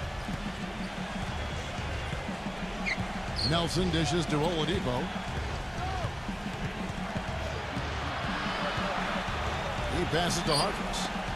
Down to 5 on the shot clock. Here's the step back, and Nelson gets it to go. Nelson's got 6 points. Pacers have gone 6 of 9 from the floor here in the second half. They've got to be happy with that. Really was a very strong season, guys, for Jameer Nelson as he bounced back in a big way. You know, he got his scoring up and was acting as a playmaker at a much higher level than what we were accustomed to seeing from him. Clark, you just mentioned the uptick in assists for Jameer Nelson. He's the Magic's franchise record holder in assists with over 3,000. You know, I would have guessed that Scott Skiles had more than that. Me too. Skiles had so many back in the day, but it just shows you the consistency and the production that Nelson has given that team over almost a decade now. Tobias Harris is checked in for Maurice Harkins. There's the pick. Oladipo, the pass to Nelson. And a miss there on the triple. Indiana leading. Outside, George passes it to Hill. Pass to deep. Granger outside. Nailed from three-point land. Granger's got his second bucket of the night. What are they thinking leaving him with all that space out there? Do they not know? Have they not heard that this guy is unbelievable? That's a layup for him. Nelson kicks to Oladipo. Nelson against Hill.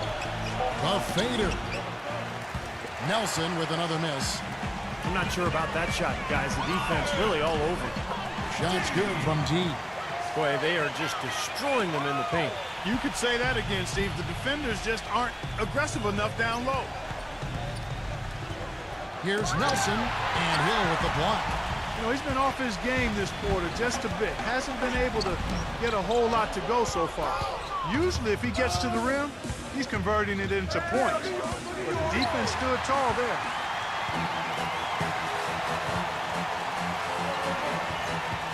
There's a good screen. And there's the pass to deep. Granger outside. Off target there. That would have pushed the lead to double digits. Vucevic dishes to Nelson. He feeds it to Harris. Back to Nelson. The feather touch on the finger roll. Beautiful. Nelson's got 4 points now in the quarter. That's the kind of aggressive and assertive play they need as we get closer and closer to crunch time. No question. Pound it into the painted area and continue to put pressure on that defense.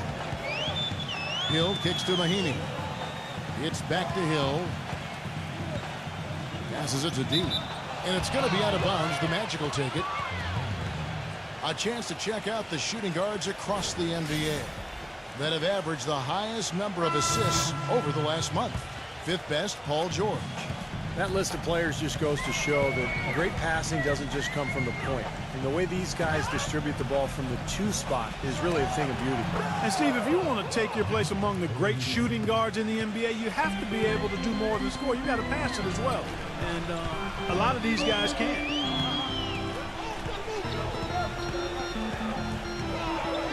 .119 left to play in the third. Copeland defended by Lamb. Pass to deep. There's the three. Cannot hit. So Orlando will take it the other way. And at home for the next game, it'll be Detroit pulling into town.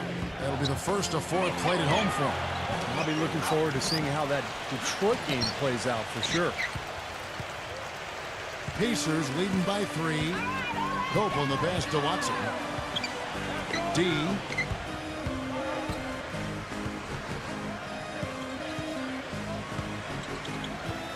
He kicks it to Granger. Fires for 3. Orlando grabs the miss. He is yet to get into the flow of this game. His teammates are... Oh, man! The rim is shaking. Man, he got fancy with that one, didn't he? Yeah, maybe trying to give them the momentum boost they need to break this game open. Man, I like that. I mean, some coaches might want to see just a sure-handed lay-in, but I say put as much as you can on the finish and get your teammates going. 8-second difference between the shot clock and the game clock. D, defended by Oladipo. The shot's good from D. They're straying away from the three-point game here in the second half. And that's fine as long as they're on the lead and they're getting good shots. They've decided not to take nearly as many three-pointers in this half. Vucevic dishes to Oladipo. It's stolen by Watson. Here's D. Misses there. 3 quarters of play in a close game here. Come to where the action is. See your Pacers up close and personal. Multi-game packages still available to CD. One of the best. All right, we welcome you back to what's been a hard-fought battle. Fourth quarter should be good. And a chance to catch up on some numbers here. The hustle stats for the Pacers. Now we've seen them make that extra effort rotating from the weak side, closing out on their airspace, really sending shots back. And guys, I think you've got to give them credit for the number of steals they've taken away. I mean, a lot of effort on the defense from them tonight. Down low, Weston Hibbert. George Hill at the 1, Paul George at the 2, and it's D in at the 3. So that's the group out there for Indiana. Turkoglu outside. And Moore kicks to Turkoglu. And here's Price for 3. And good coming off the assist from Hedo Turkoglu. Turkoglu's got 3 assists in the game. Hill passes to Hibbert. Outside, George. Guarded by Price. And George kicks to Hill. Feeds it to Hibbert. Shot clock at 3. So the whistle blows on the shot and 2 free throws for the contact right there. Yeah, the defender draped all over. Pretty plain and simple. Got him good there. Vucevic checked in for Orlando. And good on the second, so he makes them both. This is a positive trend for him, especially here in the second half. Shooting just above 80% right now. And that's more than respectable. That's good free throw shooting. D, he's guarded by a follow. And that one's good. 18 points for D. Gotta love the finger roll up and over the defense. Final quarter of play, about a minute and a half off the clock into it. Now Moore.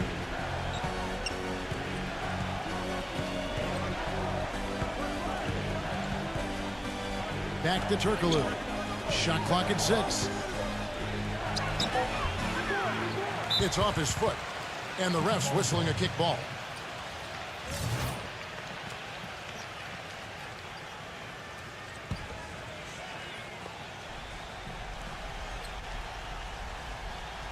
And we're about 2 minutes into the fourth quarter now. Moore with it. He's picked up by Hill. Moore against Hill. Moore dishes to Harris. Back to Moore. 6 to shoot. A follow. A floater, and it's good on the layup.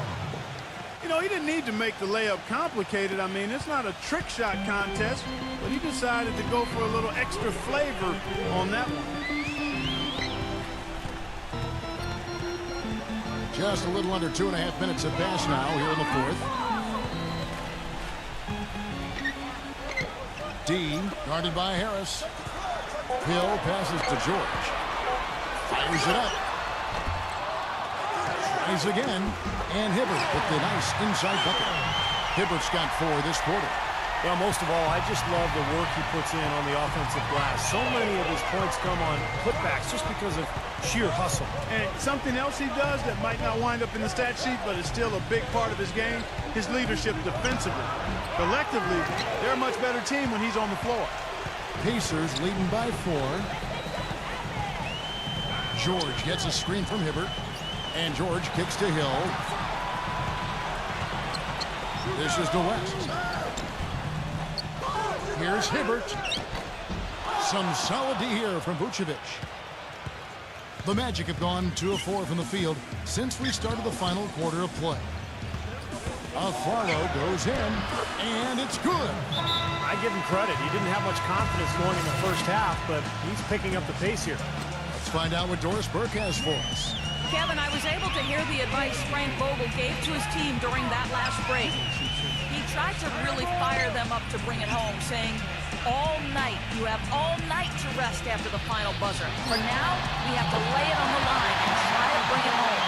Guys, back to you. Thank you, Doris. The Magic trail by 4.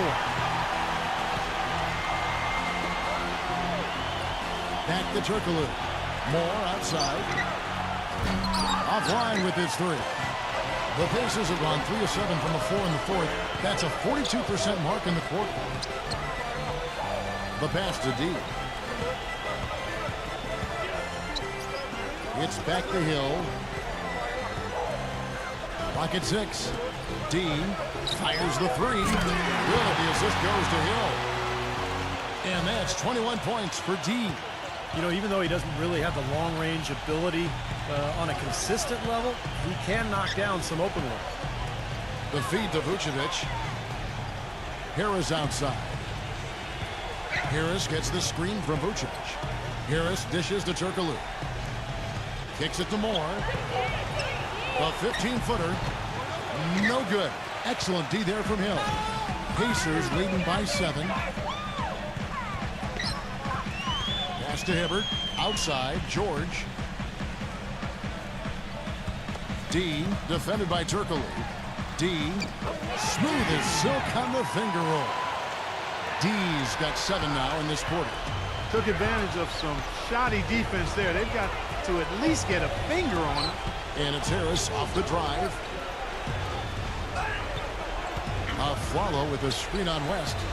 Orlando moving the ball around. Harris gets the screen from Vucevic. Afflalo the pass to Harris. Once again off the mark, Orlando. They've done their part here to run down a lot of missed shots. A solid rebounding effort. Yeah, I'm impressed. I mean, they're fighting for every loose ball, putting a body on somebody and going after the rim. Hill kicks to Hibbert. Outside, George. Indiana needs to get a shot off. And again, it's the Pacers from deep. Impressive play there, and they have been really good offensively. Piling up the points en route to this big lead, guys. I mean, they've been unstoppable. The Magic trail by 12. They could use a big shot here to get this offense going. Sure could, Kev. I mean, too many empty trips. They need some points. The three from Afflalo. The Pacers pull it in. D's got rebound number 7 for him tonight. Hibbert with a screen for Hill. He passes to D. There's the steal. Now here's Turkoglu. Now the dish to Moore. He feeds it to Harris. Teardrop shot. West with some nice D. It just hasn't been a very good day for him, guys. They need him to start burying some of those. Moore against Hill. Here's D. The kick out to Hill. That 3 off the mark. Even though he isn't having the best of games from the floor, it hasn't seemed to hurt him. Turkoglu outside. Afflalo outside. Off his leg, and the official saying it was kicked.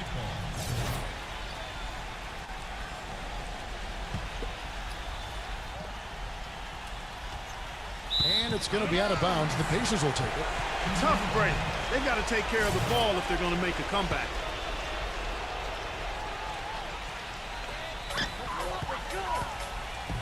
And it's Indiana's ball. They're on a 16-4 run.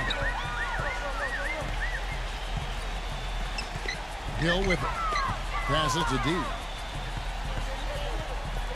Harris is there. Shot clock at 6. A shot by West. They get it again. Hibbert kicks to Hill. Pass to D. Hibbert with a screen on Harris. It's back to Hill. The 3. Again missing Hill. Very little success for him behind the arc today. Just 1 3-pointer in the first half and still none in the second. Afflalo kicks to Moore. Back to Afflalo. This one for 3. Another miss by Orlando. And they needed that hoop to try to stop this run. They just seem to keep coming up empty. They got to slow it down and get a good shot. Outside, George. He dishes it to West. Back to George. He kicks to Hill. West trails the baseline jumper. That's 7 unanswered. Orlando's gone into a funk from downtown in the fourth. Only one of their 5 3-pointers has found the bottom of the bucket. This guy's a good three-point shooter, but that was probably from a little bit too far.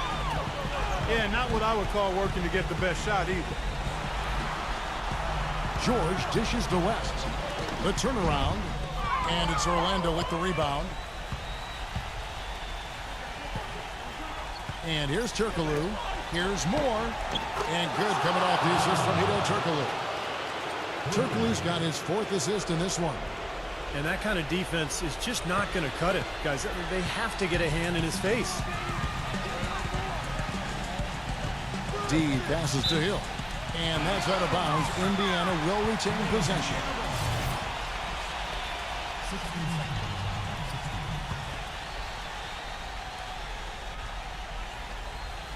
Here's George. Feeds it to Hill. Now the pass to D. The 3. It's rebounded by Vucevic. Vucevic has got rebound number 8 now on the night. Turkoglu gets to Harris. Harris gets the screen from Turkoglu. And it's Harris off the drive.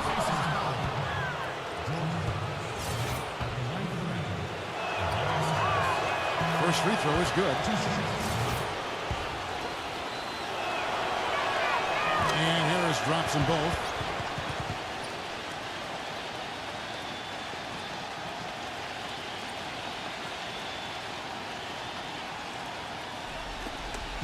Here's Hill. Guys, a good chance for them to slow it down. Yeah, I agree. Got to use some clock here. Back to West. Foul call that time on the way up. That'll give him 2 chances at the free throw line here. Look out the game for David West. He has 9 points and a pretty good rebounding performance from him also. Yeah, he's been establishing terrific position, boxing out very well and battling hard for every rebound. You know, they've really improved at the line from the first half. Things have gotten a lot better. They've gotten there a good number of times, and they've converted a high percentage of it. Moore with the bucket. How about the passing? They are moving the ball without any thought, without any agenda. It's hard to overstate all the points they've scored on assists today. Beautiful to watch. The finger roll finish at the bucket. Moore's got 21 in the game. And he's made the most of his chances, hasn't he? Really needs to continue to work for those good looks. Hill passes to D. West to screen on Harris. West inside. Loses his man off the screen and lays it up and in. West has got 10 points in just the second half.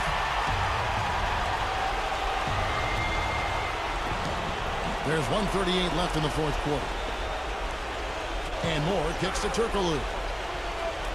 Turkoglu gets the screen from Moore. Dishes to Afflalo. A 3-ball. Hill pulls it in. Hill's got 3 rebounds now in this one. Oh, they're now +5 in the rebound category, really controlling the glass. And rebounding is one of those non-glamour stats. I mean, it takes work and effort and tenacity and physicality. But when you look at the scoreboard, you can see the correlation. 5 to shoot. West inside. Soft touch off the glass. And it's a 10-point Pacer lead. Well, since we hit half number 2, he's finally come around. The first half was not his best, obviously. Afflalo, no good. Indiana's gone 2 of 5 on 3-point shots since the end of the third quarter. Hill against Moore. Outside Hill. Outside George. High post shot. Rebounded by Moore. Gotta like the defense not quitting on the play and getting a hand in the face. Sure do. With the tough defender breathing down your neck, that makes it not an easy shot.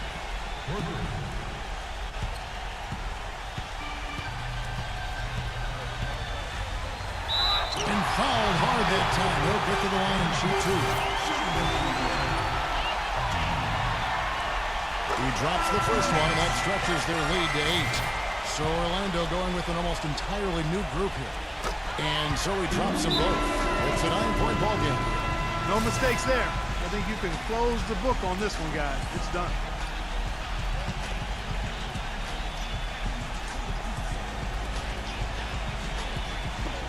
16 seconds left in the fourth quarter. Nelson dishes to Lamb. Now the feed to Harkless. Kicks it to Lamb. Pass to Nelson. Lets it go from deep. And again, it's Orlando with the three. So it's Indiana picking up the win. They came, they saw, they conquered.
It looks like we'll be seeing you at All-Star Weekend this February.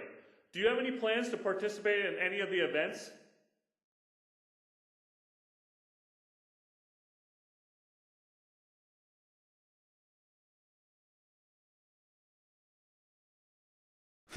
Yeah, I'd do them all if they'd let me, but somehow I think they wouldn't want one guy taking all the trophies. The biggest one for me is the All-Star Game MVP anyway, so go ahead and write my name on that one now, and we'll see what happens with the other events. I ain't promising anything though, you feel me?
There you go.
that when you see it.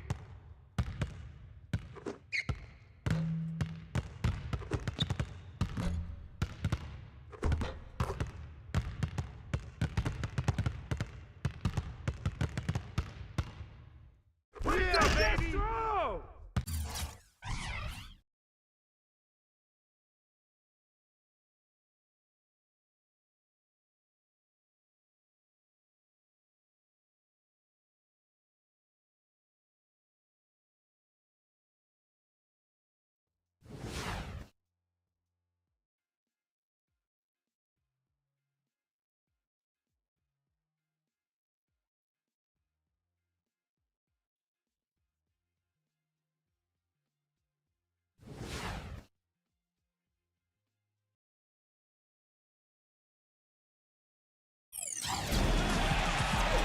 On the road and hungry for a win against an Eastern Conference rival, the Indiana Pacers are ready to go.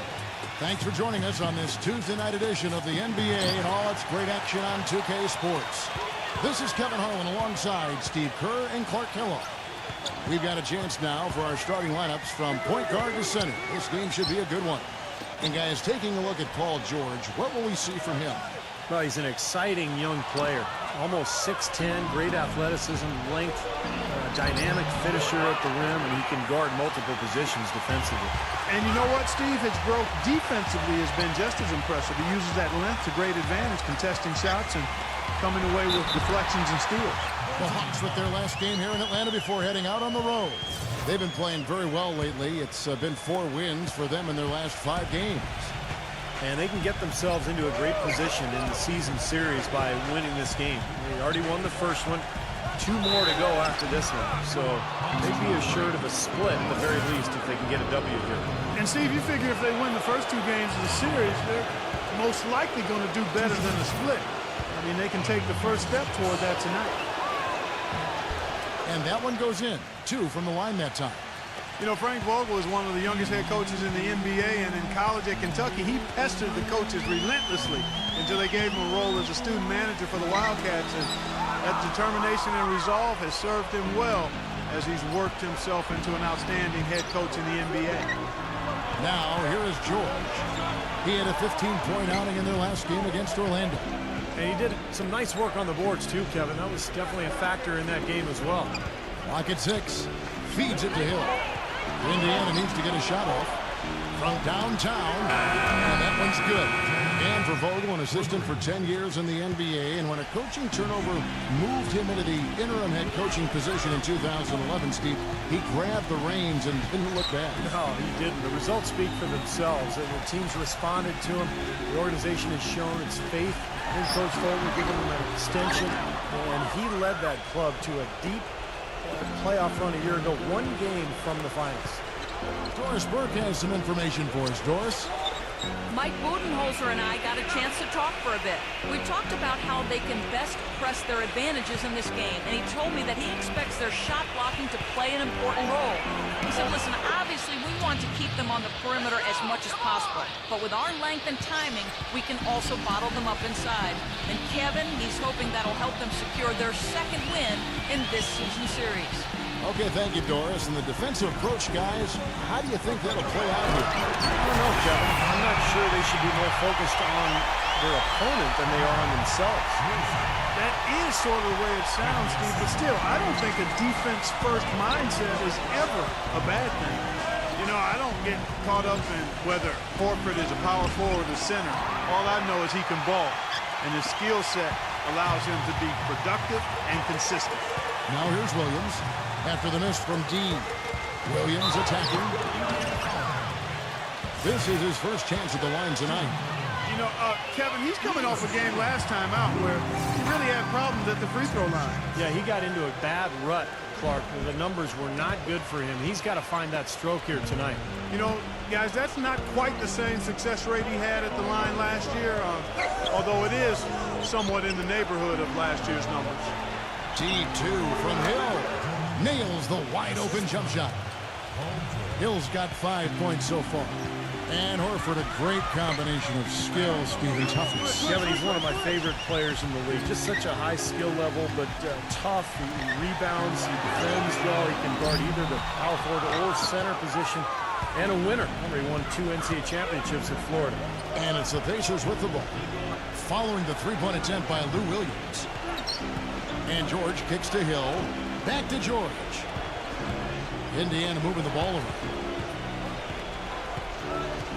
Williams comes with the double team. Top of the key. And again, it's Indiana converting. They've got themselves in front with some outstanding shooting right off the bat. Yep, it's been a clinic at that end of the floor, no question. And slammed in by Millsap. There's, guys, that away defense. Just watching him go Clark right by. I think we might be seeing which team is ready to take control of this game. Yeah, that's a dunk that could absolutely get them going. I agree, Clark. He dishes it to West. Millsap's there. A 15-footer. Shot's good from West. West has got his first points of the night. And he should thank the defense for those 2 points. Really, nobody paid him any mind there. He kicks it to Horford. And it's going to be 2 free throws. Drew contact on the shot. This is his first free throw of the game. First one falls for him. Danny Granger, he's checked in for David West. That one misses, so he goes 1 for 2. Well, Mike Budenholzer, you know, the new coach of the Hawks, spent 19 years with the San Antonio Spurs, including 17 as an assistant. Well, you couldn't ask for a better teaching ground than that. Now here's Granger. Right now averaging 21 points a game. Here's D. Atlanta with the rebound. They're coming off that win against Minnesota. You know, so often in the NBA we talk about how you have to earn your points the hard way, but it didn't seem like that was the case. Everything came pretty easily. Too many of their points came the easy way, Steve. You're right. On dunks and layups against a defense that didn't really put up much resistance. And back to Budenholzer, who was with the Spurs for 19 years. Steve, the Spurs, the winningest team in pro sports over the last 15 years. Yeah, I'm glad that Budenholzer has finally gotten his chance. I played for him for 4 seasons. He's a guy who loves the game. He's very dedicated, hard-working, and has learned from probably the best coach in the NBA during his time in San Antonio. That's some tenacity inside, battling for the second chance points. Teague kicks to Korver. Backs him down. There's the dish to Millsap. Outside Teague. On the wing, Williams. And that comes off the assist by Jeff Teague. And that's now 7 points for Lou Williams. D there, guys, was pretty much non-existent. I mean, you can't leave a good shooter like that open. Hill kicks to Hibbert. It's back to Hill. He passes to D. And foul called as he misses. He'll go to the line and shoot 2. And there before you are the teams that have been absolutely red hot for the last 10 games. Number 1, the Pacers. It's due to better shot selection lately, Kevin. They're taking their time to make sure the shots they take go in. Really good self-discipline there. The Pacers making a switch here. Second free throw, no good. Well, Elton Brand is a former number 1 overall pick back in '99, guys. And despite that, was one of the most underrated star players from his days with the LA Clippers. Now he's starting to slow down. He's on the other side of that career mountain, if you will. But he's still a quality big man. Teague dishes to Williams. Another 3 for Atlanta. They're in the position they're in right now, thanks in no small part to the show that he's putting on in this period. Indiana trailing here. They come into this one having outplayed the Magic last game. And in that game, because I watched it, they were dominant defensively down on the low block, just controlling the paint. And you know, once they got a few blocks, the shooters started looking around for those shot blockers, which is no way to be effective offensively. You know, that putback's about as easy as it's going to get. You have to put a body on someone down there.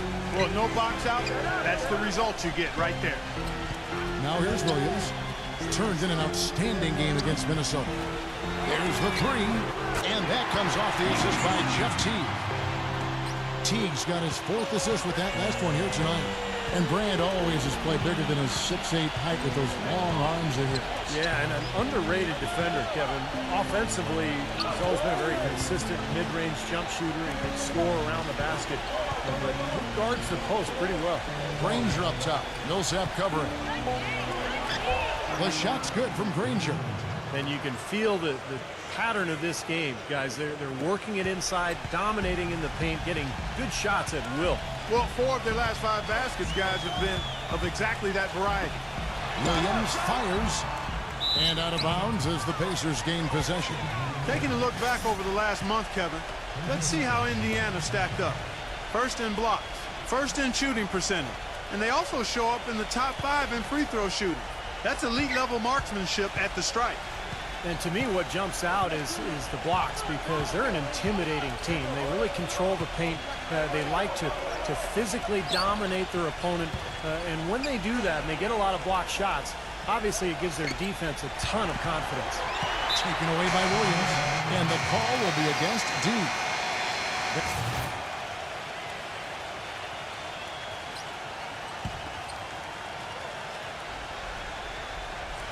The Pacers have gone 1 of 3 to start out the second quarter. On the court for Indiana. Down low, Weston Hibbert. George Hill at the 1, Paul George at the 2, and it's D in at the 3 shot. Hill kicks to George. And that misses. That would have put him up. Hawks have gone 0-4 in the second quarter. Obviously, that needs to change. That's good from Williams. The assist by Kobe. 15 points for Lou Williams. With a much bigger man guarding him, that's not an easy shot to get off. Never mind to knock down. Terrific basket. George against Williams. George passes to Hill. D, 6 to shoot. Hibbert with the screen. It's back to Hill. He nails it, and we're tied up. Hill's got his 3rd basket of the night right there. And that's why teams emphasize the use of screens and picks, just to get you some open looks like that one. Williams gets to Matt. Pass to Millsap. Rest on him. So he gets the whistle. Contact on the way up, and 2 shots coming up. Well, Millsap, a great signing with the Hawks. 2-year deal, $19 million. You like the skill level, a guy who battles inside, and even when he's at a size disadvantage, he still seems to really prosper. The Pacers making a switch here. Scola's checked in. Now here's Williams. He's got 15. Tries again. And it comes off the front of the rim. Very porous defense down there by the hoop. He probably should make that one. And you look at the development for Paul Millsap. He's steadily improved as a passer, as a shooter. At the line, his overall game is upward. He's even starting to shoot more threes these days. Right. Yeah, he's undersized, but just knows how to use the rim to protect his finish. I think what I like best about him is just his constant energy. Now let's go to Doris Burke. Doris? Yes, gentlemen, D in their last game against the Magic was simply terrific. He ended with 28 points and played some lockdown defense as well, causing havoc on both ends of the floor. Just absolutely incredible numbers from him in a game you didn't want to miss. So glad we were here to watch it, Kevin. Thanks for the great report, Doris. Guys, the way he carried them that night, Clark, I thought was truly incredible. Absolutely. I mean, he did the... Oh, how about that basketball, man? Wow. 6 changes of the lead here. Yeah, no team able to build a big lead early on. I mean, it's tight. What do you think, Steve? Well, both teams still kind of feeling each other out here, and neither team has been able to find an edge in this game. Fires the 3. Rebound by Williams. The Hawks have gone just 2 of 8 shooting here in the second quarter. Out of bounds, Indiana takes possession. And as always, the mid part of the NBA season, quite a grueling part of the schedule. Right now, let's check out how the standings are shaping up in the East. You take a look at the Pacers. They're in the middle at 5th in the conference, looking to build on the wins as the season goes on. And, of course, the Hawks, 5 games behind. Well, for Indiana, they've done what they've needed to do up to this point in the season. I think they've got to be happy and comfortable with where they are. And I'm sure they are. I mean, they don't have the target on their back that some of the top teams have, but this is a very solid club. And guys, let's get your take on the scoring breakdown for the Hawks. Now, they didn't waste any time getting into a groove out there. They're dialed in from long range. Another big aspect of their game tonight has been the fast break, transition opportunity. They're really keeping it up tempo so far. Here's G. Shot misses. Nice D from Scott. Atlanta's gone 7 of 9 in three-pointers tonight. Outstanding mark from long range. Got that one up quick. Terrell's got 10. Indiana's gone 5 of 10 from downtown tonight. 50% exactly. Hill passes to D. George. He's guarded by Williams. Hill kicks to Granger. Scott's there. Hill dishes to Granger. Just 5 on the clock. The shot by Hill. The good-looking shot from the wing. Hill's got 5 points now in the quarter. Guys, we have seen them with a lot of good ball movement. Well, you like the smooth operating they're showing you here. I mean, things are clicking, and more importantly, it makes them tough to defend. Yeah, there's no agenda. I mean, the ball's just moving to whoever is open. And as a result, they've kind of developed a clicking pace to their game. It's been fun to watch. Jared Cunningham, he's checked in for the Hawks. Hill passes Piscola. George. Some nice passing here by Indiana. From past the arc. It's Cunningham with the rebound. The Hawks leading. Last time these two teams came together was also in this building. They were able to win it for the home fans. Now, the last meeting was a successful one. They were very sharp defensively, causing a lot of turnovers, and that swayed the game in their favor. The Pacers making a change here. West is checked in.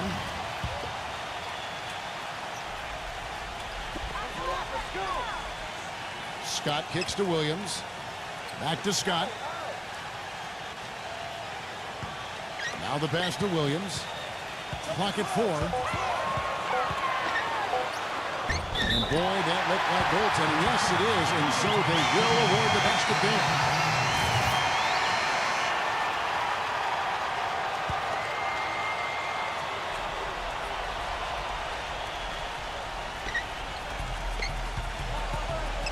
Here's Watson. It's back to Hill. Passes it to D.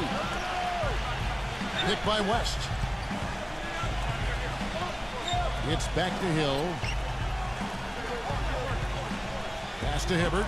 He's against Brand. The 3 from Hill. Here's D. And that's good for 2. And guys, pretty interesting comments he had after their last game. You know, Kevin, you don't often hear an all-star player talk about winning the MVP award at the All-Star game, and that being such an important thing for him, because All-Star games are exhibitions, and who knows who's going to play well, who's going to score. They're all great players. So for him to target that trophy, I think that's unprecedented. I've never heard of that before. I don't think anyone is feeling him on that one, Steve. Incredible. Goes up. The fast break ends at the rim with a jam. And guys, let's get your take on the hustle stats for the Pacers. Well, I think the defensive aggressiveness on display here has caught them off guard, playing airtight defense and coming up with the steals. Well, the other thing they've done well is getting after shooters. They've closed out well, and they've really blocked a lot of shots in the half. Back to T, and he was camped in the lane there, and he gets the 3-second call. And let's run down for you the top 3-point shooting point guards in the league this season. You look at Watson. He's absolutely deadly from outside.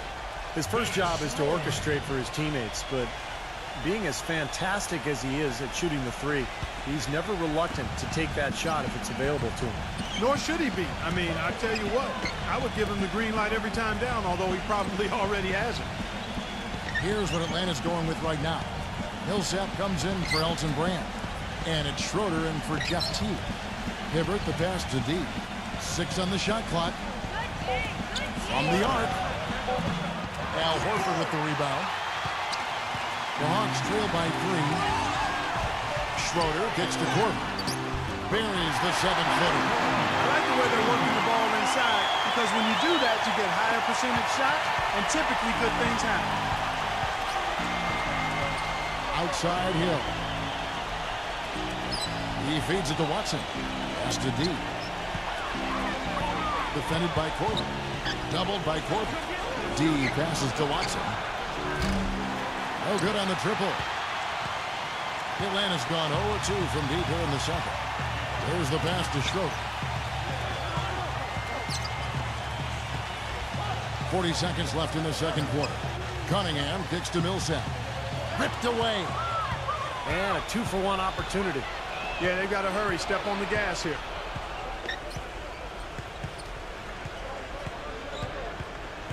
D passes to Watson.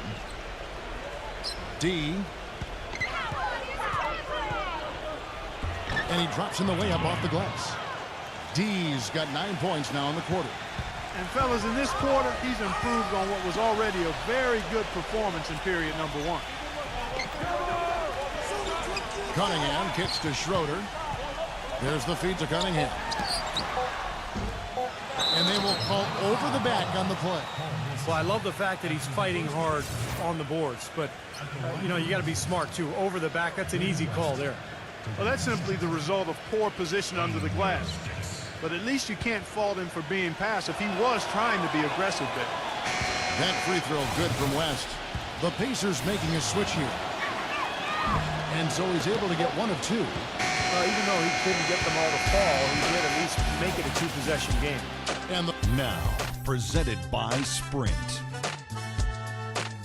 We're happy to be with you this Tuesday night. Keep it here. The Sprint Halftime Report, presented by Sprint. And it's been a back-and-forth game so far with no ground given through the first half. Third quarter starting here now. What a performance.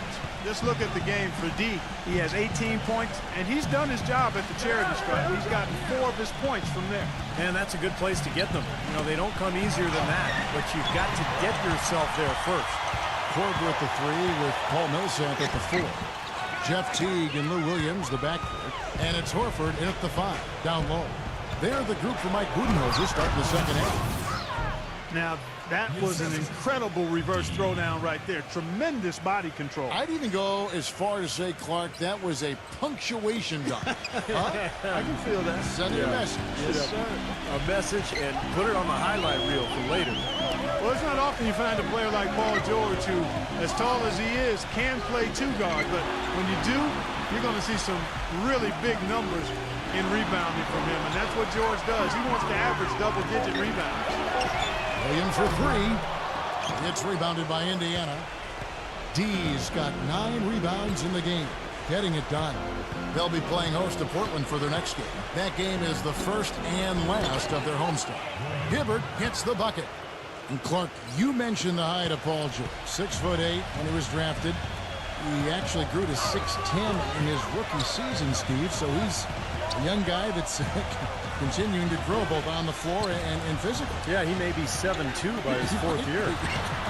I'll tell you, though, he gives you power forward size and rebounding with guard skills. It's easy to see why the Pacers are so excited about it. Does he remind you of anybody in particular? A bit like Scottie Pippen, you know, early in his career. Maybe not quite as strong as Scottie, but a similar skill set. Interesting. West passes to D. Back to West. Working on Horford. No good from West. The Hawks trail by 6. They need a good offensive possession. Yeah, they've had a number of empty ones, a long time without a basket. They got to find something. You're right. Williams kicks the tee. A strong finish under heavy pressure all over. Teague's got his second bucket of the game to go. And that's a difficult shot in the face of a defender that towers over. You know, he almost seems to enjoy those mismatches, Steve. It gives him a chance to show what a strong finisher he is. Hibbert with the screen. Williams with the steal. And now here comes Williams leading the break. Blocked. Teague hits the bucket.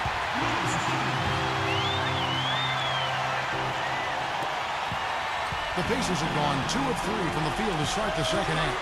Hill kicks to Hibbert. George. He passes it to D. Back to George. Dishes it to Hill. 5 to shoot. There's the pick. Fades. Paul Millsap with the rebound.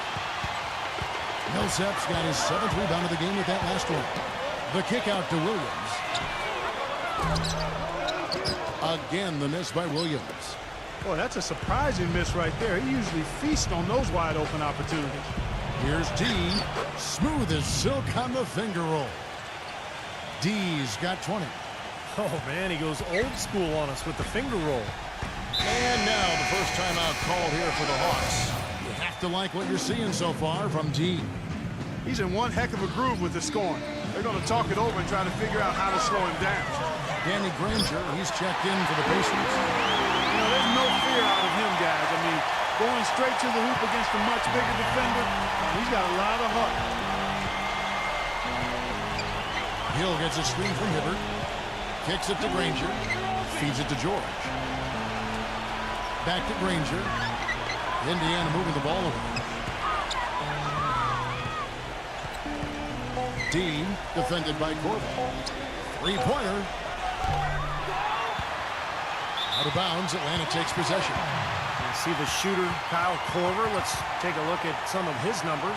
How the last month of basketball was for him. 6th in free throw percentage. And he's been locked in from behind the arc, guys. He's in the top 20 in the NBA in three-point field goal percentage. Steve, you mentioned his top 10 free throw percentage. I mean, it's really a strong part of his game. And he's the kind of guy that if you're defending him, you don't want to foul him.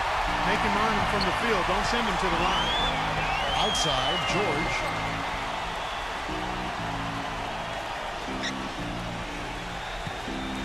It's back to Hill. On the wing, Granger. For the three. Good, and it's Hill picking up the assist. And that's now 11 points for Danny Granger. And that kind of defense is just not going to cut it, guys. They have to get a hand in his face. T dishes to Williams. And it's sent back by George. Left side, George. Outside, Hill. He dishes it to Granger. Outside, George. He kicks to Hill. Passes to Granger. The fadeaway. And again, it's Indiana converting. He shouldn't be afraid to take that shot more often. He's solid from there. The Hawks trail by 5. Millsap sets the pick for T. On the wing, Williams.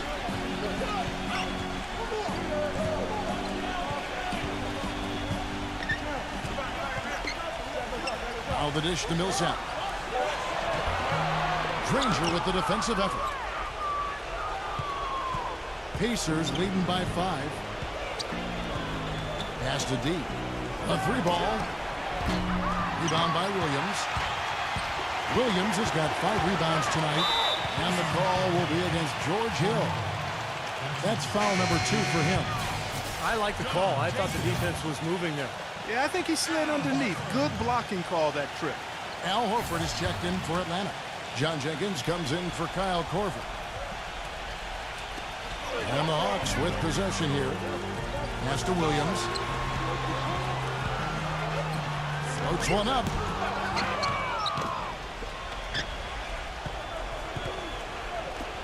Indiana's gone 1 of 3 from downtown since halftime. Screen by Scoa. Here's D. And stolen by Jeff T. And Williams, here we go. Horford cleans up the mess with the savage putback flush. Well, he certainly isn't the one to blame for them being in the hole. He's been on the money with his game.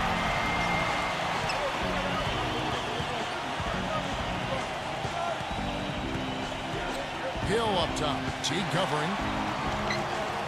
Hill passes to D. Screen by Scoa. Down low. Shot clock at 6. And stolen by Jeff T. And Jenkins kicks to Williams. He feeds it to Horford.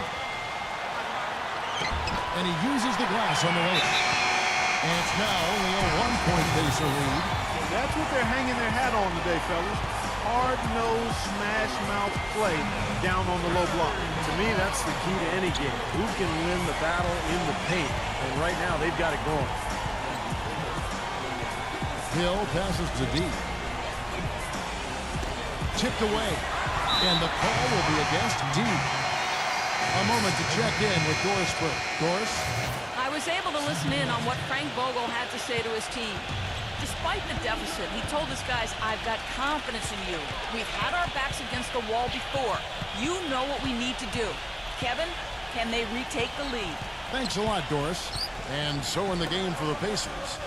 George Hill at the 1, Paul George at the 2. D out there with West. And it's Scola in at the center position. Gets it to go. And now both of these clubs really in a groove here. Already a high-scoring game, but it has become an offensive showcase down the stretch. George against Williams. The pass to Corbin. Back to Williams. Right side, Williams. 4 on the shot clock. From 11 feet away. Jump shot is good. Williams has got 26 points. They have finally fought all the way back to even the score. They're back to square one, whole new ball game. And with a comeback like that, they've definitely got the upper hand going forward. Passes it to D. The finger roll finish at the bucket. D's got 4 points this quarter. Well, we've seen that more than a few times. An easy bucket in the lane. Yeah, the interior defense simply has been lifeless. Horford sets a screen for Williams. Korver. And he misses the go-ahead basket. Really good offensive execution. Nice pick. Just couldn't get the shot to go. Boy, you love to see that as a basketball purist. Guy setting a good screen and then getting the shot opportunity. That was the 3rd straight high percentage look this defense has allowed. I mean, these defenders have got to start bumping bodies in the paint. Be more physical. Be more aggressive. I agree, Clark, but it doesn't look like they have the will to do that at this moment. Shoots a fader, and the shot is good. And it's 7 points for Paul Millsap. Pacers leading by 3. Hill kicks to George. The feed now to Scola. Indiana moving it around. Hill passes to D.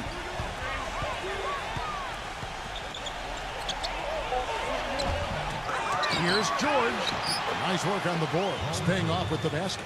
He is pouring it on in the second half, guys. I mean, a much better showing than he had before the break. Williams gets a screen from Millsap. Williams against George. T kicks to Williams. The Hawks need to get off a shot here. That's a 2 from Korver. And the rebound goes to the Pacers. West has got 4 rebounds now tonight. Hill with it. Picked up by Teague. It's off his foot. And they're saying he kicked the ball. Danny Granger, he's checked in for Luis Scola.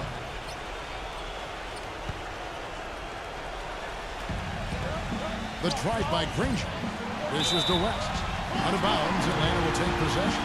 And a chance now to check out the schedule for Indiana. They'll be playing host to Portland for their next game. That game will be a quick pit stop before hitting the road again. A lot of attention on the Nuggets. You know, that game, that Denver game really is interesting to watch.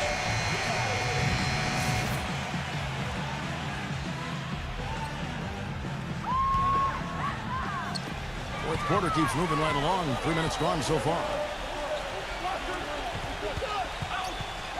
Williams against George. The shot by Williams, no good. Well, if this game comes down to the rebounding battle, they'll be the ones coming out on top. Yeah, they've been really strong in the paint, battling the glass. And stolen by Jeff T. By himself, throws down the breakaway jam.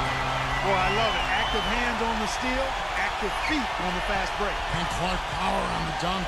And guys, this is just too close of a game to be giving the ball up like that and then failing to get back in transition. And stolen by Horford. T dishes to Williams.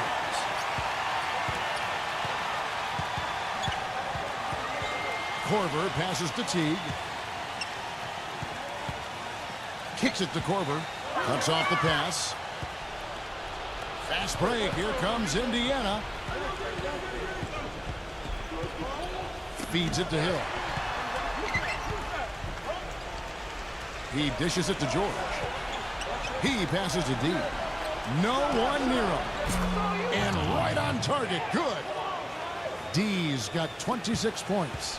In a moment here to take a look at some hustle stats for Indiana. Boy, their hounding, harassing effort at the defensive end, very impressive. And they forced quite a few turnovers as a result. You also can't overlook how well they defended the rim, as they've challenged virtually every shot in the paint. You go back to the 2006 draft when Paul Millsap was taking 47th guy. Now remember, he had led college basketball in rebounding in all 3 of the years he played at Louisiana Tech. 3 straight years leading the NCAA.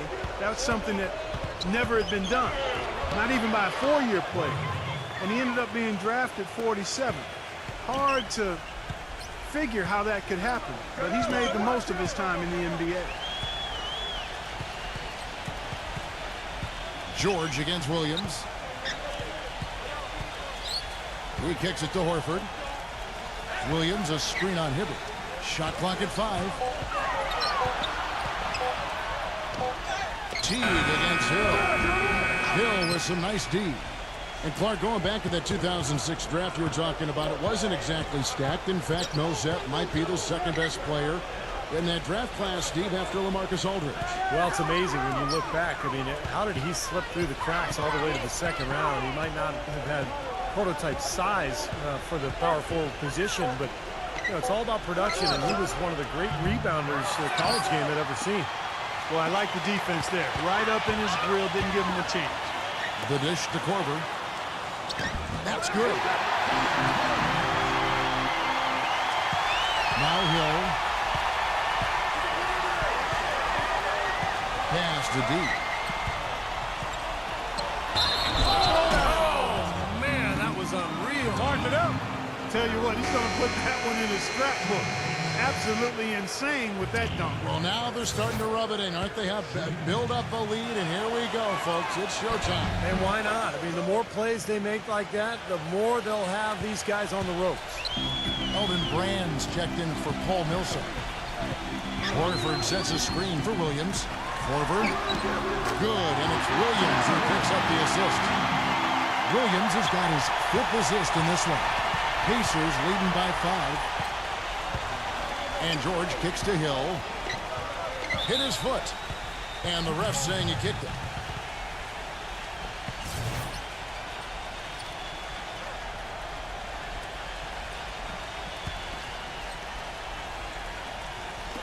And so it's Indiana with it. Hibbert dishes to West. The pass to D. Hibbert with the screen. He feeds it to George. Down to 5 on the shot clock. Drills the three-pointer. George has got 12 points in just the second half. Now, it's hard to imagine them not running away with this game if they can continue to shoot the ball like they have been.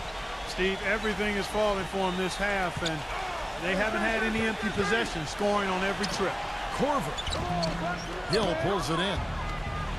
Hill's got 3 rebounds now in this one. Hill left side. Passes it to D.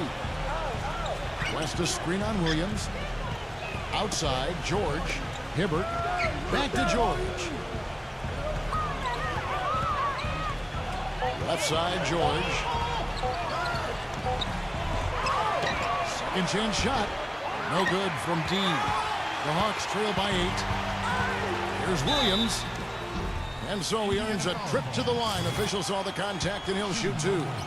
What he does defensively for his team is takes pressure off their other 4 guys because he hardly ever needs help. He can fight through screens. He always manages to stay in front of his man. And he's a pit bull type defender. I mean, he just doesn't give in or give up, Steve. Pacers leading by 6. George passes to Hill. The feed to Hibbert. Outside, George. Pass to D.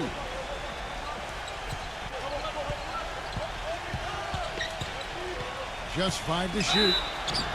Easy call there. No question about that one. You can hear the impact from where I am. And the first one at the line is good.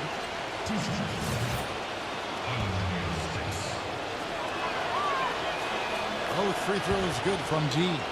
Boy, still waiting for their first miss from the foul line this half. 100% since halftime, is that right?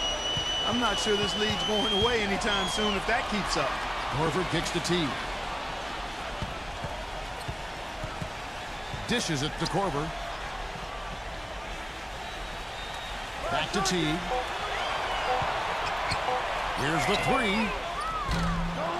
Left alive by Atlanta. And the call will be against D. And that'll be his third foul so far. That's his third personal foul. Third team foul.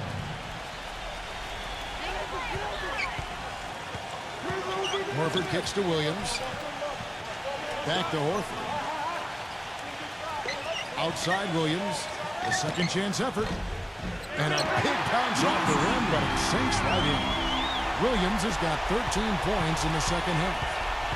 Pacers leading by 6. Outside, George. Hill passes to D. And once again off the mark by Indiana. Atlanta's gotten off to an 0-for-2 start from downtown here in the fourth quarter. Teague gets a screen from Horford. Back to Brand. Poked away. Pass to Horford.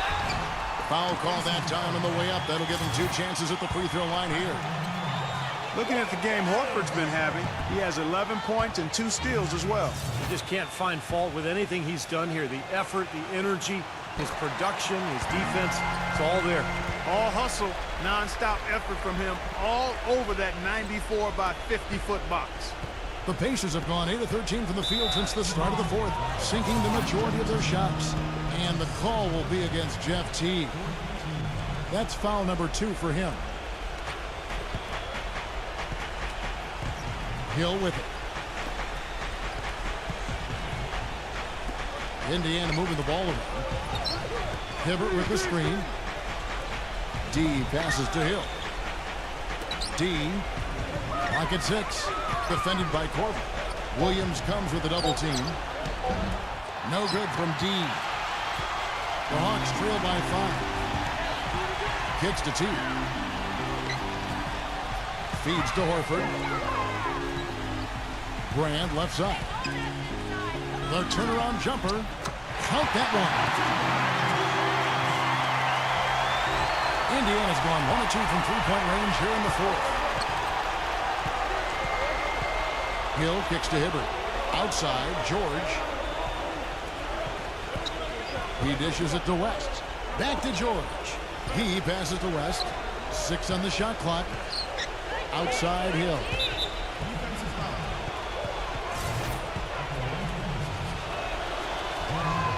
Free throw drops for Hill. He's off on the second. Hawks have gone 7 of 13 from the field here in the fourth. And Williams, here we go. Outside Teague. He kicks it to Horford. Tipped.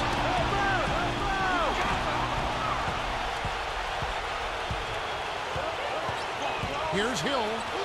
And yes, sir, that one drops. Hill's got 6 here in this quarter. Boy, I tell you what, he's having one of those days where if he takes it, he makes it. Outside Teague. Shot is off. West with some nice D. He has not been on his game, and you know their deficit isn't totally on him, but he has not helped the situation. D passes to George. The dish now to Hibbert. Blanketed by the D. He fights to the rim for the layup. And it's an 8-point Indiana lead. All of the scoring in tight is coming at that end of the court. Well, they're finding the holes in the defense part, and they're exploiting them. And Williams, here we go. Goes back up. Horford, no luck. And excellent interior defense there. Good rotations. No doubt about it, Steve. He's a real presence inside. Takes up a lot of space. Picked by West. Here's D. And he goes big with the dunk right over Al Horford. And I'm sensing, guys, this game really starting to swing their way. To me, it seems like they're taking charge as their lead gets more and more comfortable. Williams kicks to Teague. And once again off the mark by Atlanta. He's going to play his way right onto the bench and out of the game if he continues to shoot it like he has so far in this quarter. George passes to D. And he was fouled on the way up. 2 free throws now for him. That free throw good from D. So an entirely new group in now for Indiana.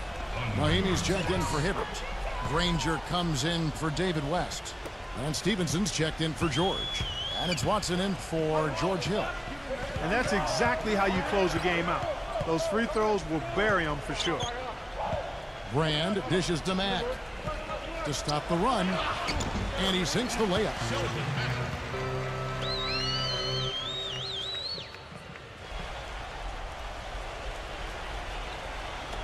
24 seconds left in the fourth quarter. Indiana's gone 1 of 2 from three-point range here in the fourth.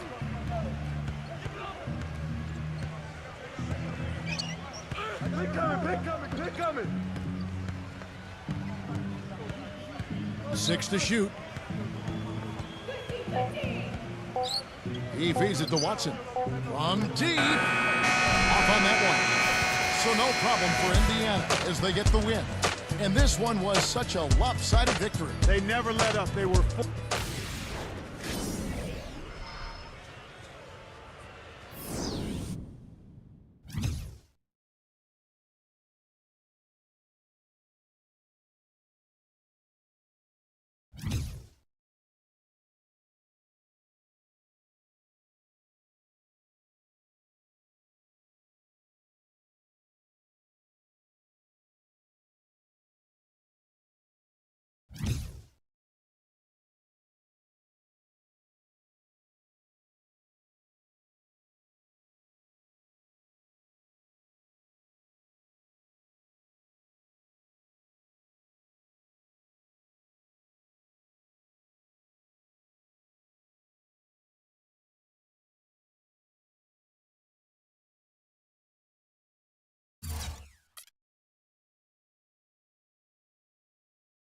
I think you have to be considered for player of the game with the all-around performance you pulled off. Any thoughts on how well you played tonight?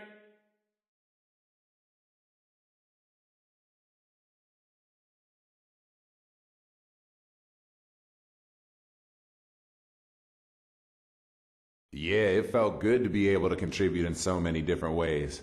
I never thought of myself as just a scorer, so when I have an opportunity to make a good pass or crash the boards a little bit, that's what I'll do.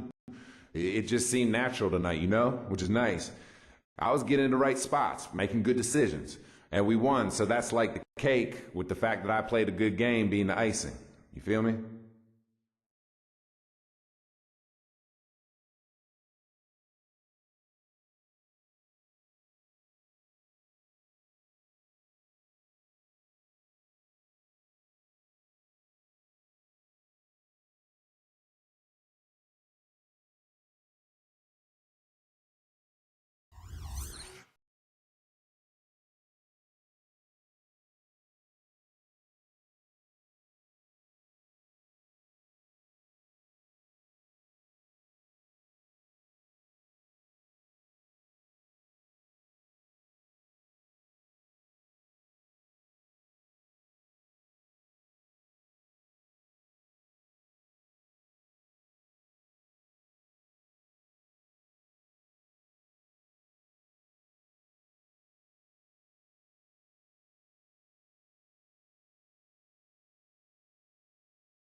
I got him. Hey, swing it.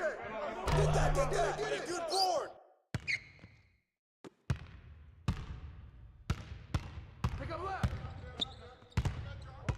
I see it here. Swing it.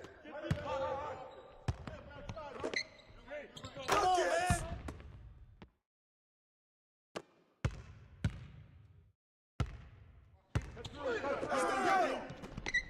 Downstream. I got it.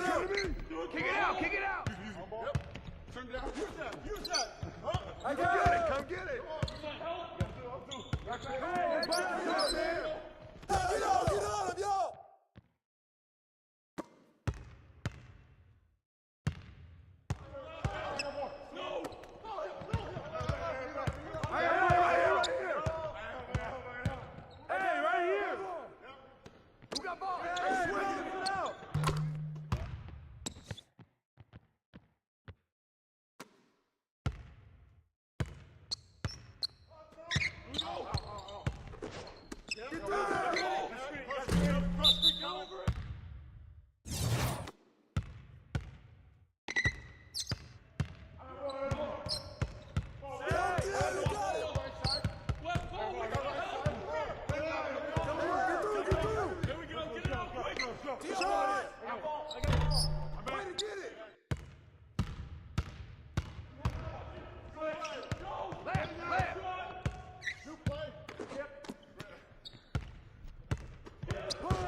Someone get him!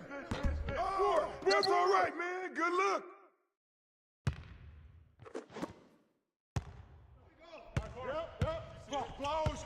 Right there! No! Ball coming! I got to watch him! You got to get there!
Who got ball? Come get it!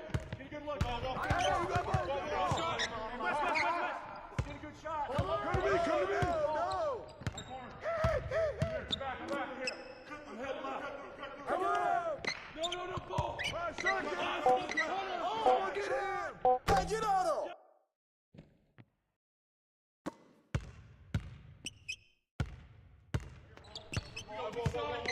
Yeah, set it up.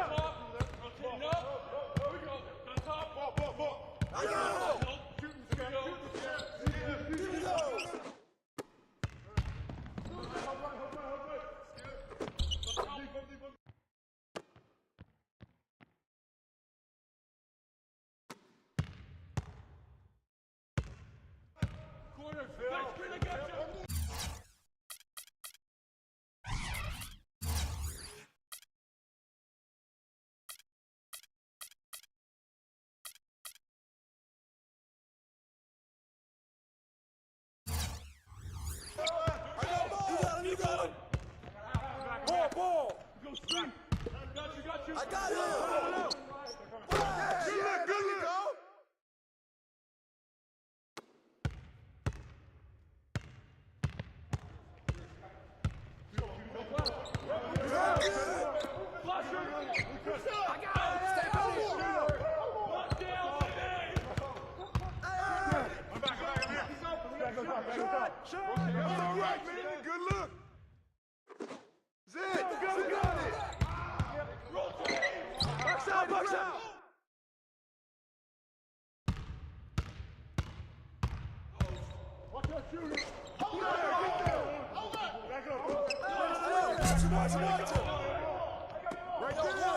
Get there!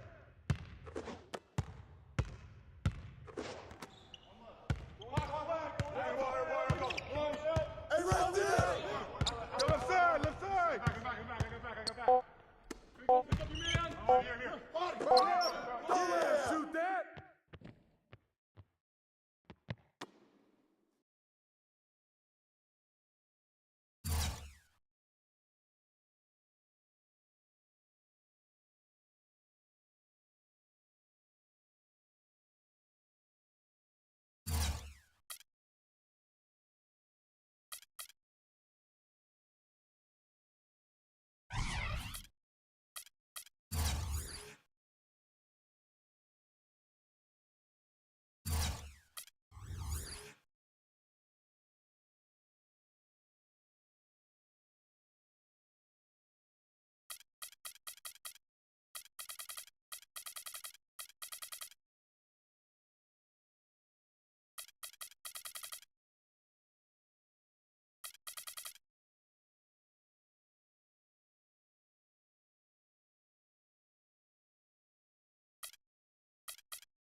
You got nothing. Get there, balance it out. Way to grab it.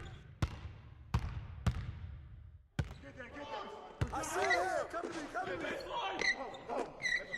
Hey, get out, yo.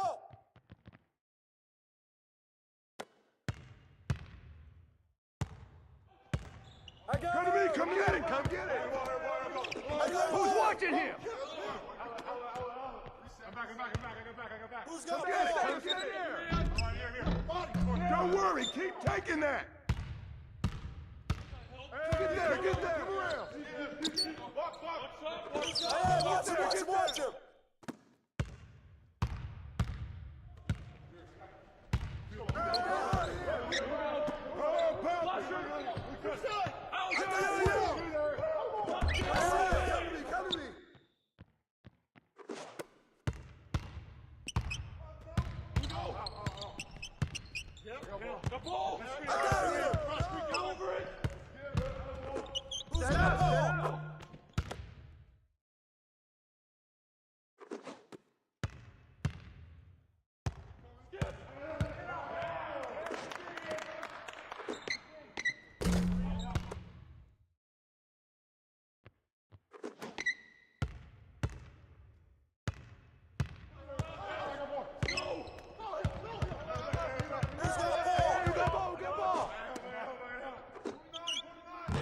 Rotate, guys.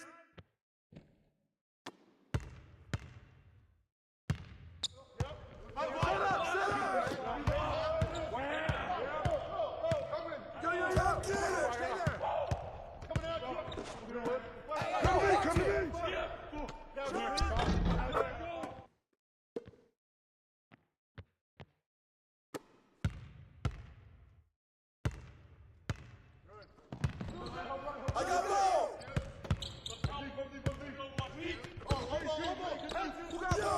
Get him out. Get mine. I got him.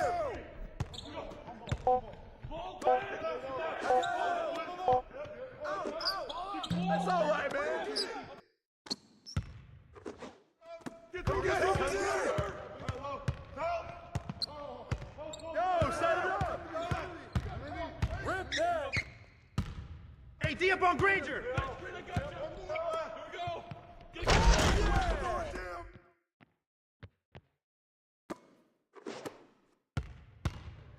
I got it right there. Come to me. Hey, right there. Hey, balance it out. West. I got ball. Hey, who's watching him?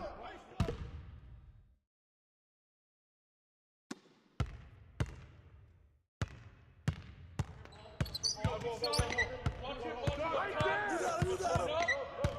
Watch right there. Left side help. I got ball.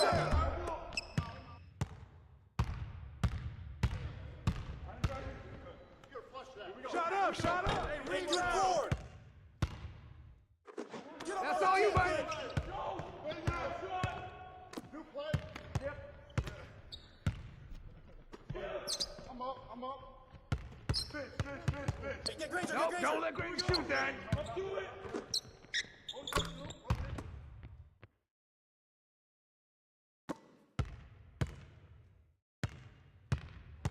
Hey, I'll be yours. Downstream. Yo, I got it. You can use it. Yep. Turn down. Don't worry, keep taking that. That's all you, baby. Yep. Close again.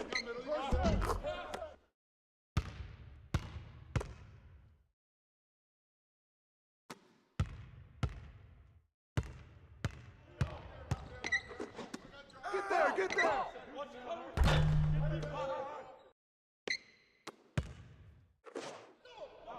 Inside.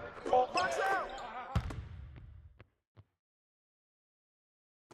Yo, set it up.